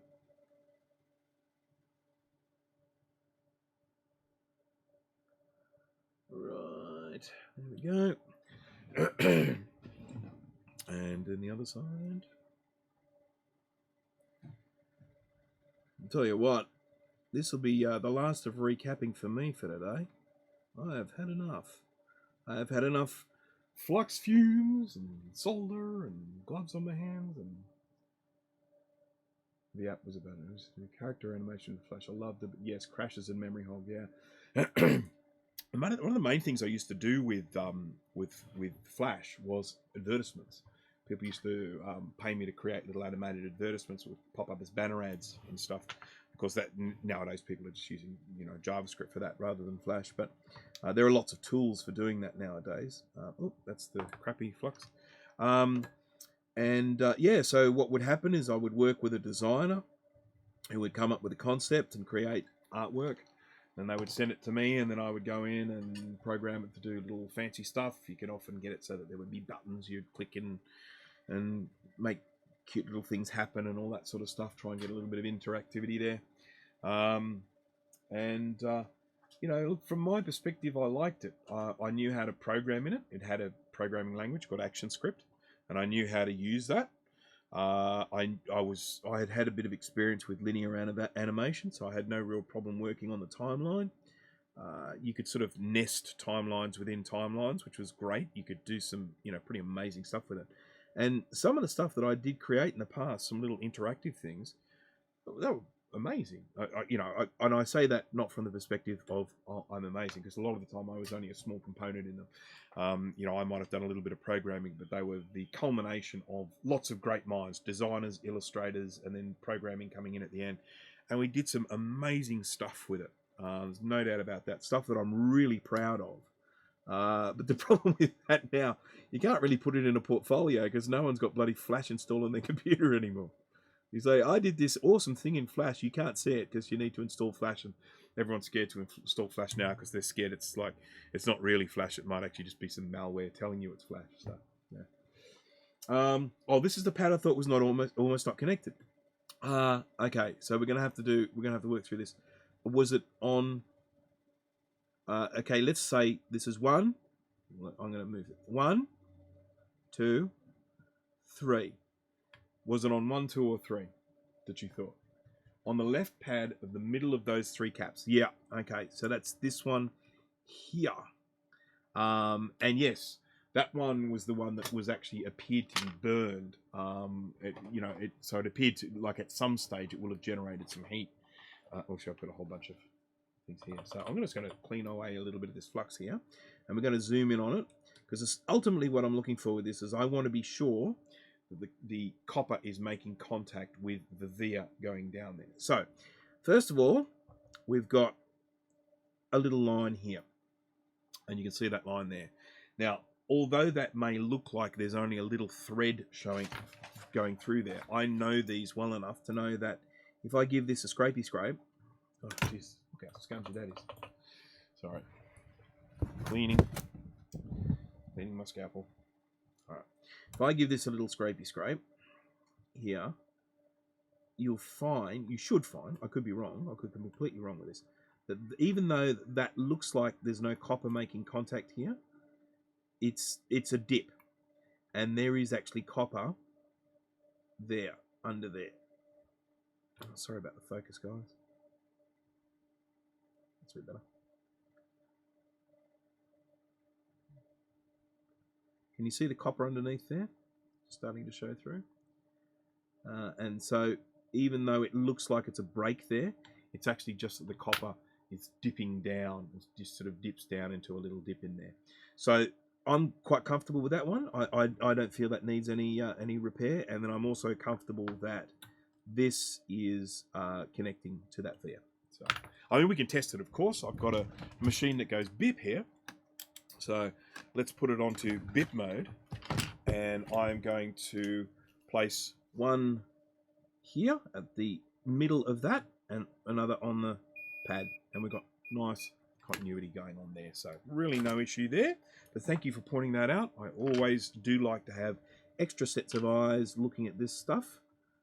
Because it is very easy to just go ahead and do this stuff and miss something. Scrapey, scrapey. Right. Now, where did I get up to with this? Oh, good, I soldered one side. That's something. I made some progress.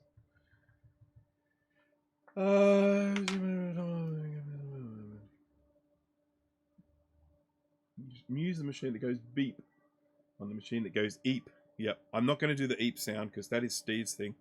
If I do that, I'm going to get in trouble. Okay, so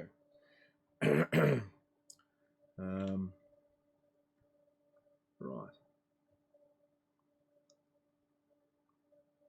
and let's get some solder on there. When I'm doing rows of capacitors like this, caps in close proximity, I do like to line them up. I do like to make sure that they are all in a nice little row. Oh, and I like to drop my tweezers because it's just more aesthetically pleasing when I go to give this board back. If all of these caps are lining up, it looks better.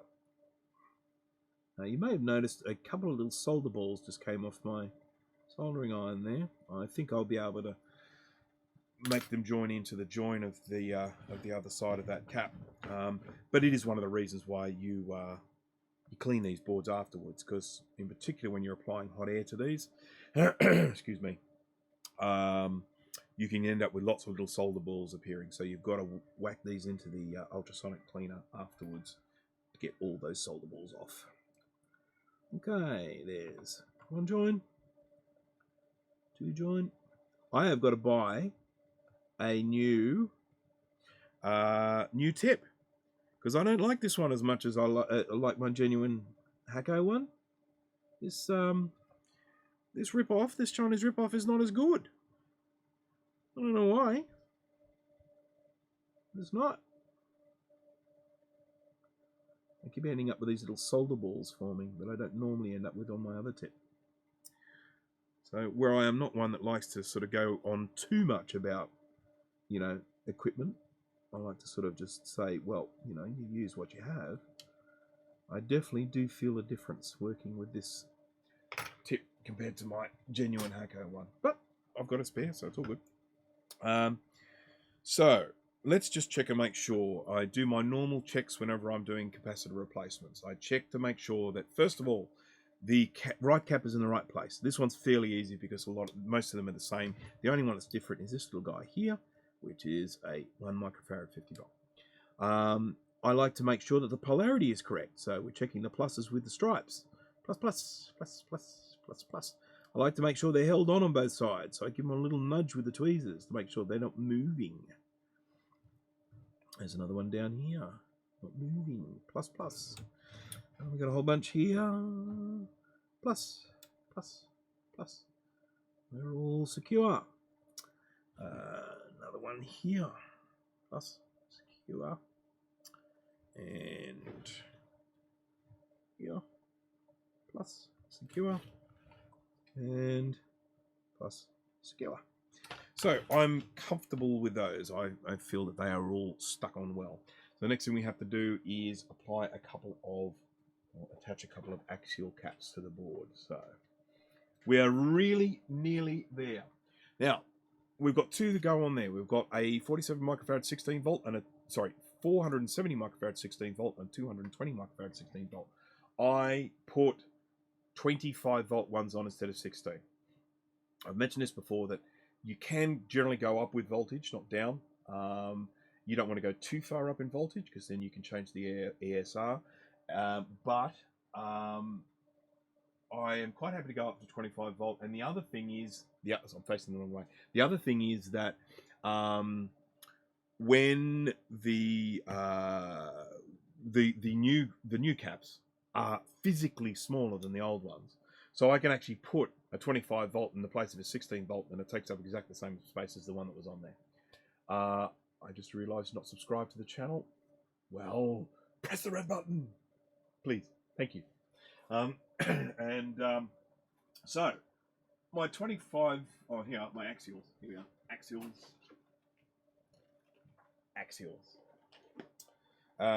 So I'm going to grab. I keep a pretty good supply of these ones because I do quite a lot of these. And there we have them, my two little axial caps. And as I've mentioned before, and we have talked about this, is that when I put these axial caps on, I obviously try and do them as neatly as possible. But the other thing I do is I try and make sure that the numbers are facing upwards. Because often when you put these on, you can solder them with the numbers facing downwards, and then it makes it hard for the next person to read the numbers. I like to make it easier for the next person. I am not, going to be an a-hole about it.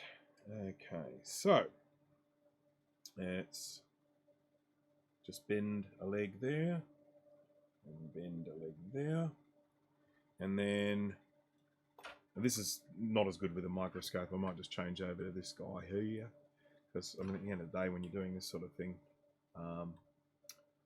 feeding this through holes, let's bring this over there.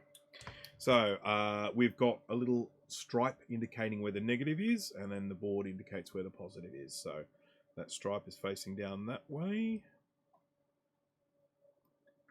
Like that. There we go. And then I'll just flip this around, and on this side, just bend these down a little bit, just so that it doesn't fall out when I light on its back. Then we switch back to the microscope. And incidentally, as soon as I finish recapping this, we might just going to move this down a bit. There we go. We can probably test this because I've got the whole thing down here. But then we can then also have a look at. We can have a look at. There we go. There's a bit of solder there. You can have a look at that 2V export. See how it looks now that it's been cleaned. It may not be perfectly dry yet, but it'll be okay for us to have a look. All right. So that's soldered. Let's now cut the excess of these pins off. Like that. And then... that's a handsome looking cap, that is. And then we're going to do the same with this one here. We're going to be bending the pins. Yep. So about there. I'm just trying to gauge where to bend them so that the cap sits nicely on the board. It's just kind of done by eye. I'm not, there's no measurements or anything like that. Yep. Yep. Right, let's see how I went with, oh geez, I'm way off. Let's bend these again, shall we? Way off. Dude. And dude. There we go. So, once again, we've got a little positive sign here, and then we've got a negative stripe. So we just need to make sure the positive goes with the positive and the negative with the negative, and I still didn't get this right. Piffle. It's a disaster. It's my worst pin bending ever. Ooh. Whoa! Anyone else see that? Okay. There we go. So, these, bend them. It's a question I have to ask myself, can I live with it looking like this? And I think the answer is no. Rooster's going on 3 hours now. Yeah, this has got to be the longest stream I've ever done. I didn't really intend to stream for this long, but it's kind of, when you've got a board like this 2V export and you're doing this work, you kind of want to see what it looks like after the ultrasonic. And I sort of thought, well, you know, I've got so much recapping work, I can, you know, do it. I can sort of just keep recapping while that stuff's happening. And yes, it's still quite a short stream in comparison to some of the ones that Mac84 Steve has done.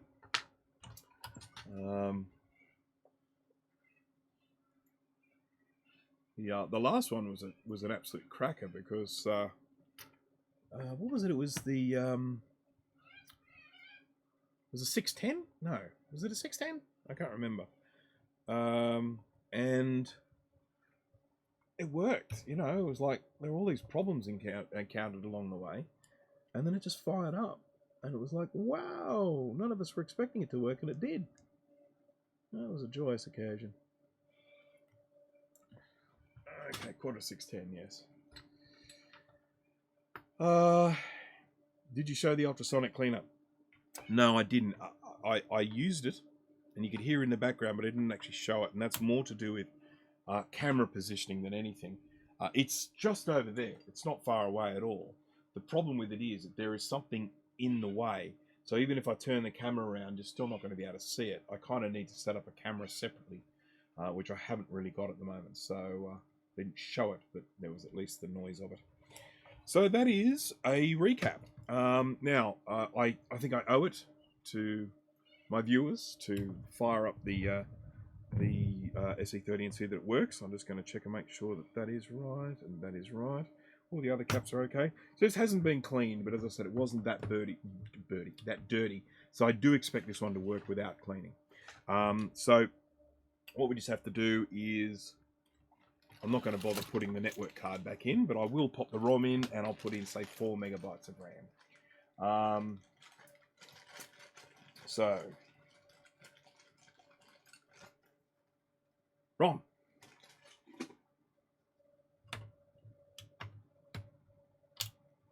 Oh, no, do this.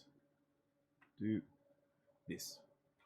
I've got to get another one of these cameras for there, for that side view, because it's a good camera, the C922. You know, sort of 1080p. It's quite nice. Okay, so let's install some RAM, which of course I'm going to have to take straight off again afterwards. Whenever I'm putting RAM in, I have this little sort of process I do. I put it in the slot and then I just rock it backwards and forwards to make sure it is in the slot properly, and then I snap it shut, rock it, snap it. Herbie Hancock, rock it. There we go. So we've got some RAM, we've got some ROM, and let's check and see if it works. As I say, I fully expect this to work, but stranger things have happened. It may not. Oh, yeah. Heavy.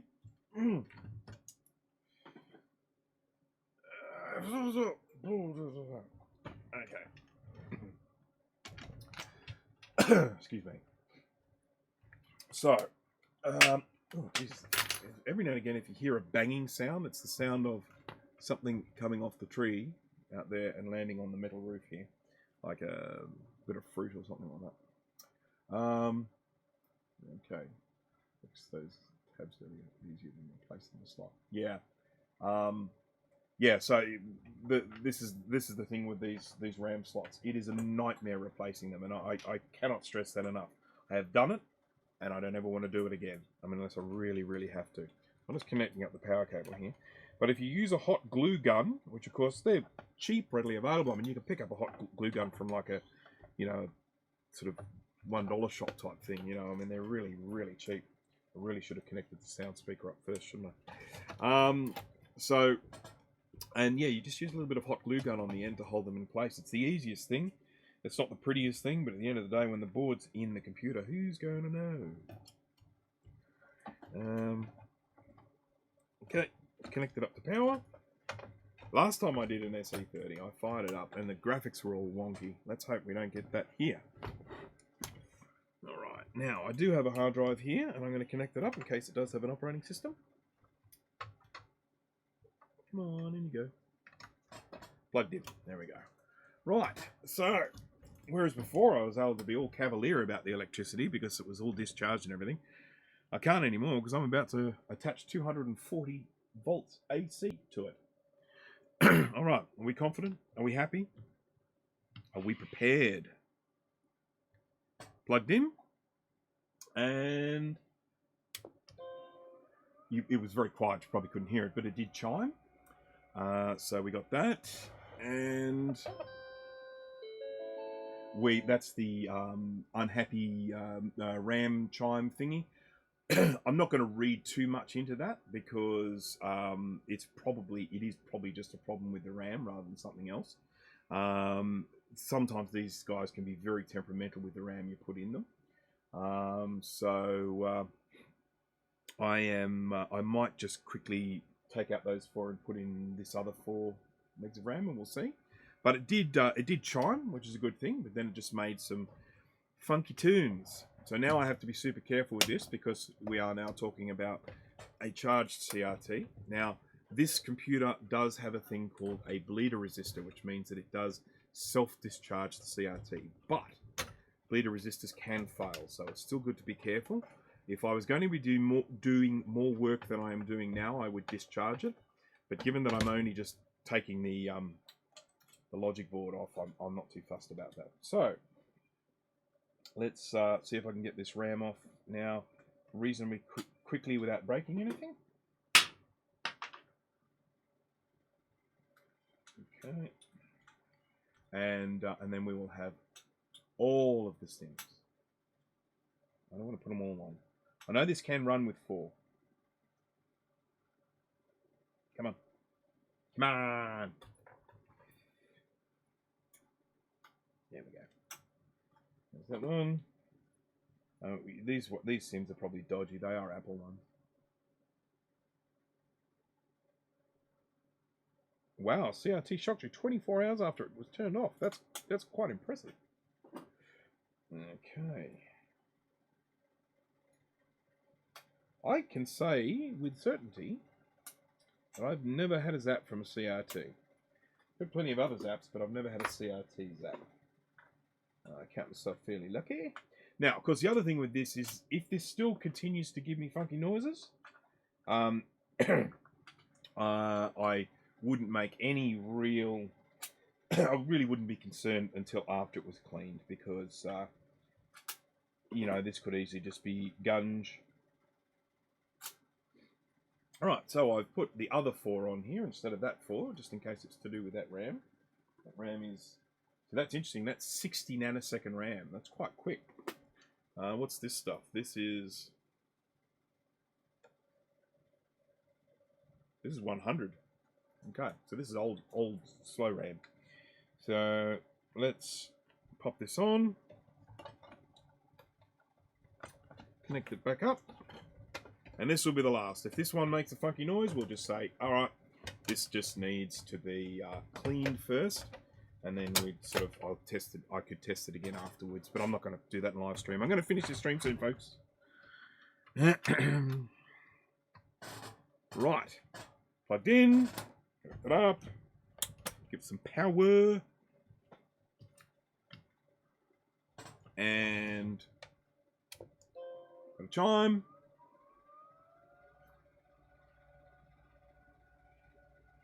Got a, yeah, well, there we go. We've got a cursor. We didn't have a cursor before. That's a good sign. Excuse me. If you're wondering why this is all going flickery like this, that's because of the frame rate of the camera. I might be able to change it with this thing here. Show webcam settings. What if I go to that? Made no difference whatsoever, did it? Potentially little. Okay, so the hard drive, it's not booting from the hard drive. The hard drive could be Cactus. That's always possible. You know, let's face it, computers at this age. I mean, this is an old quantum spinner. It's probably the original one. It would be either a 40 or an 80. And it's probably had it. There's actually the heads inside them when they spin backwards and forwards. There's a little rubber bumper that the head used to hit. And with these things of this age, that rubber bumper is now go to goo. So the head often just gets stuck in the goo. That's why the head doesn't move. So, but anyhow, look, this is great. It's recapped. It's working. It's all fine. So we can move on now and have a look at our cleaned and slightly dried 2VX board and just find out how exciting it is. Being very gentle here. And you know why I'm gentle? Well, number one, because it's a vintage computer, but more importantly, because it's not mine. Up a little higher. Just a little higher. Okay. Yeah. Let's have a look at this board, shall we? Now, there's still a bit of scunge on here, and that's to be expected. I mean, when I clean the boards in 2 halves, as I have done with this one, so I just got to move this SE out of the way. It's in clear and present danger. We don't want that. Okay.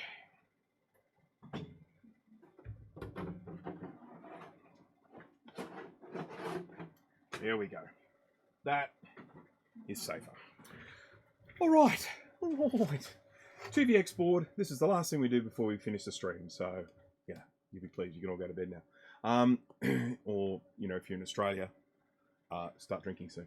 So, here is the finished board. Now, because I have had to do this in 2 halves, you often end up with like a bit of a streaky line where the 2 halves were. I don't know if cleaning this with distilled water, which what Jay said would fix that, but I suspect it wouldn't, because it's actually more of this cleaning liquid. I probably just need to hit it with a toothbrush or something. Around here, this is where all the real grotty stuff was. So we're now going to look at this under the microscope. Go to bed now. Steve is starting a stream when you're done. Oh, I better finish then, hadn't I? Yeah, good on you. I like it. I love it. I tell you what, these Maciac guys, they sure don't mind staying up late. Right, so let's have a look here under the microscope. Now, you can see a nice big bit of solder mask coming off there, but what's nice is it's fairly clear copper underneath.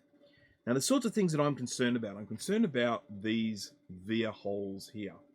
I'll just zoom into one here. Zoom right in. Okay, this is as zoomy as my microscope goes with the current attachments.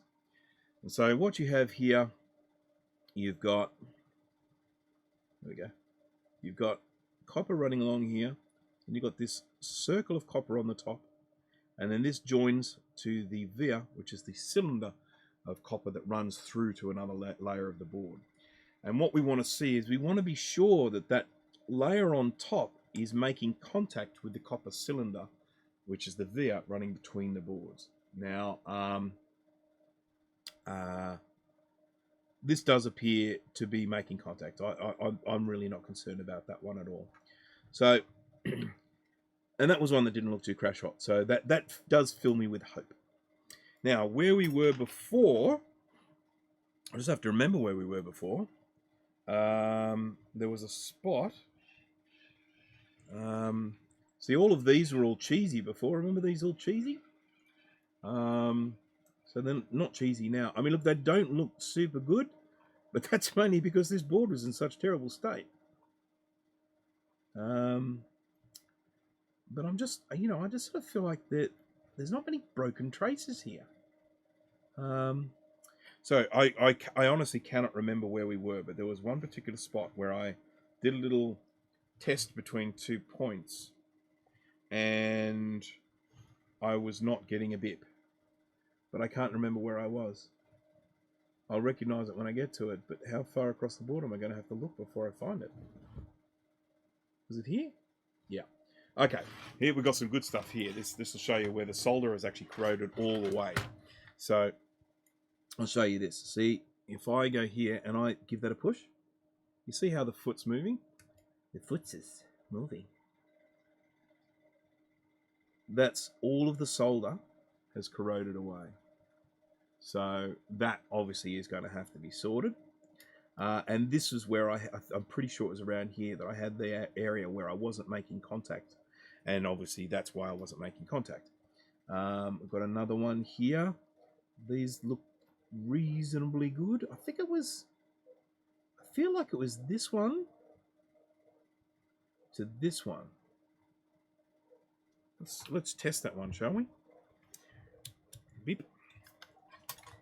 Now, I am going to save you all because I clearly need to do work on this, and I don't think anyone's going to want to watch me. Yeah, so there's no contact being made there.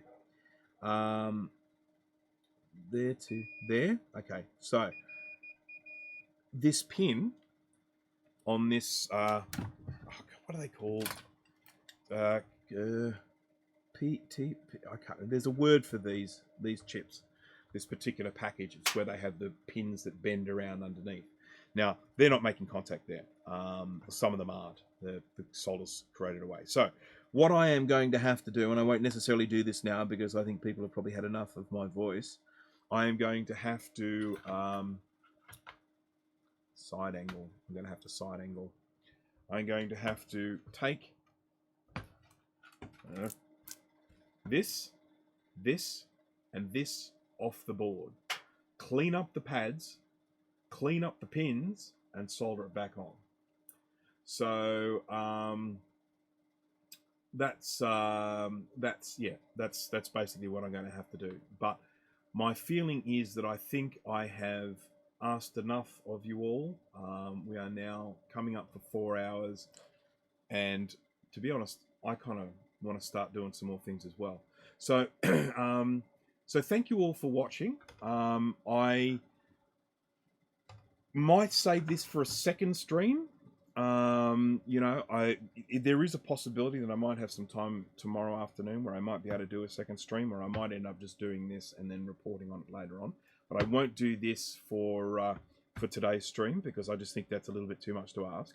But so far, that looks to me like on here, this is the only thing that has actually lost contact on the board, and I may find that just doing that is enough to get it working. Now that's fairly optimistic appraisal, but you know, you never know. So I will do that. I'll either do that and then report on it afterwards, or I'll do that as a second stream. But I just want to say thank you to everyone for persevering. I know that for some of you there in the States, it's very, very late. I still have 15 viewers, so thank you so much for hanging on. I really appreciate it. And yeah, so stream Steve? Are you streaming, Steve? You gonna stream after this, Steve? Yeah, Steve. Yeah. And yeah, so thank you for watching. We had obviously success with the SE30, which is good. The 2VX looks promising. And we will we'll continue next time. So I will click on the end stream button now because it comes up and says, are you sure you want to end your stream? So I can now say my final goodbyes. Thanks again, guys. Thanks for watching. I do appreciate it. Sorry I kept you up so late for those in America. And I'll see you with the next one. So bye all.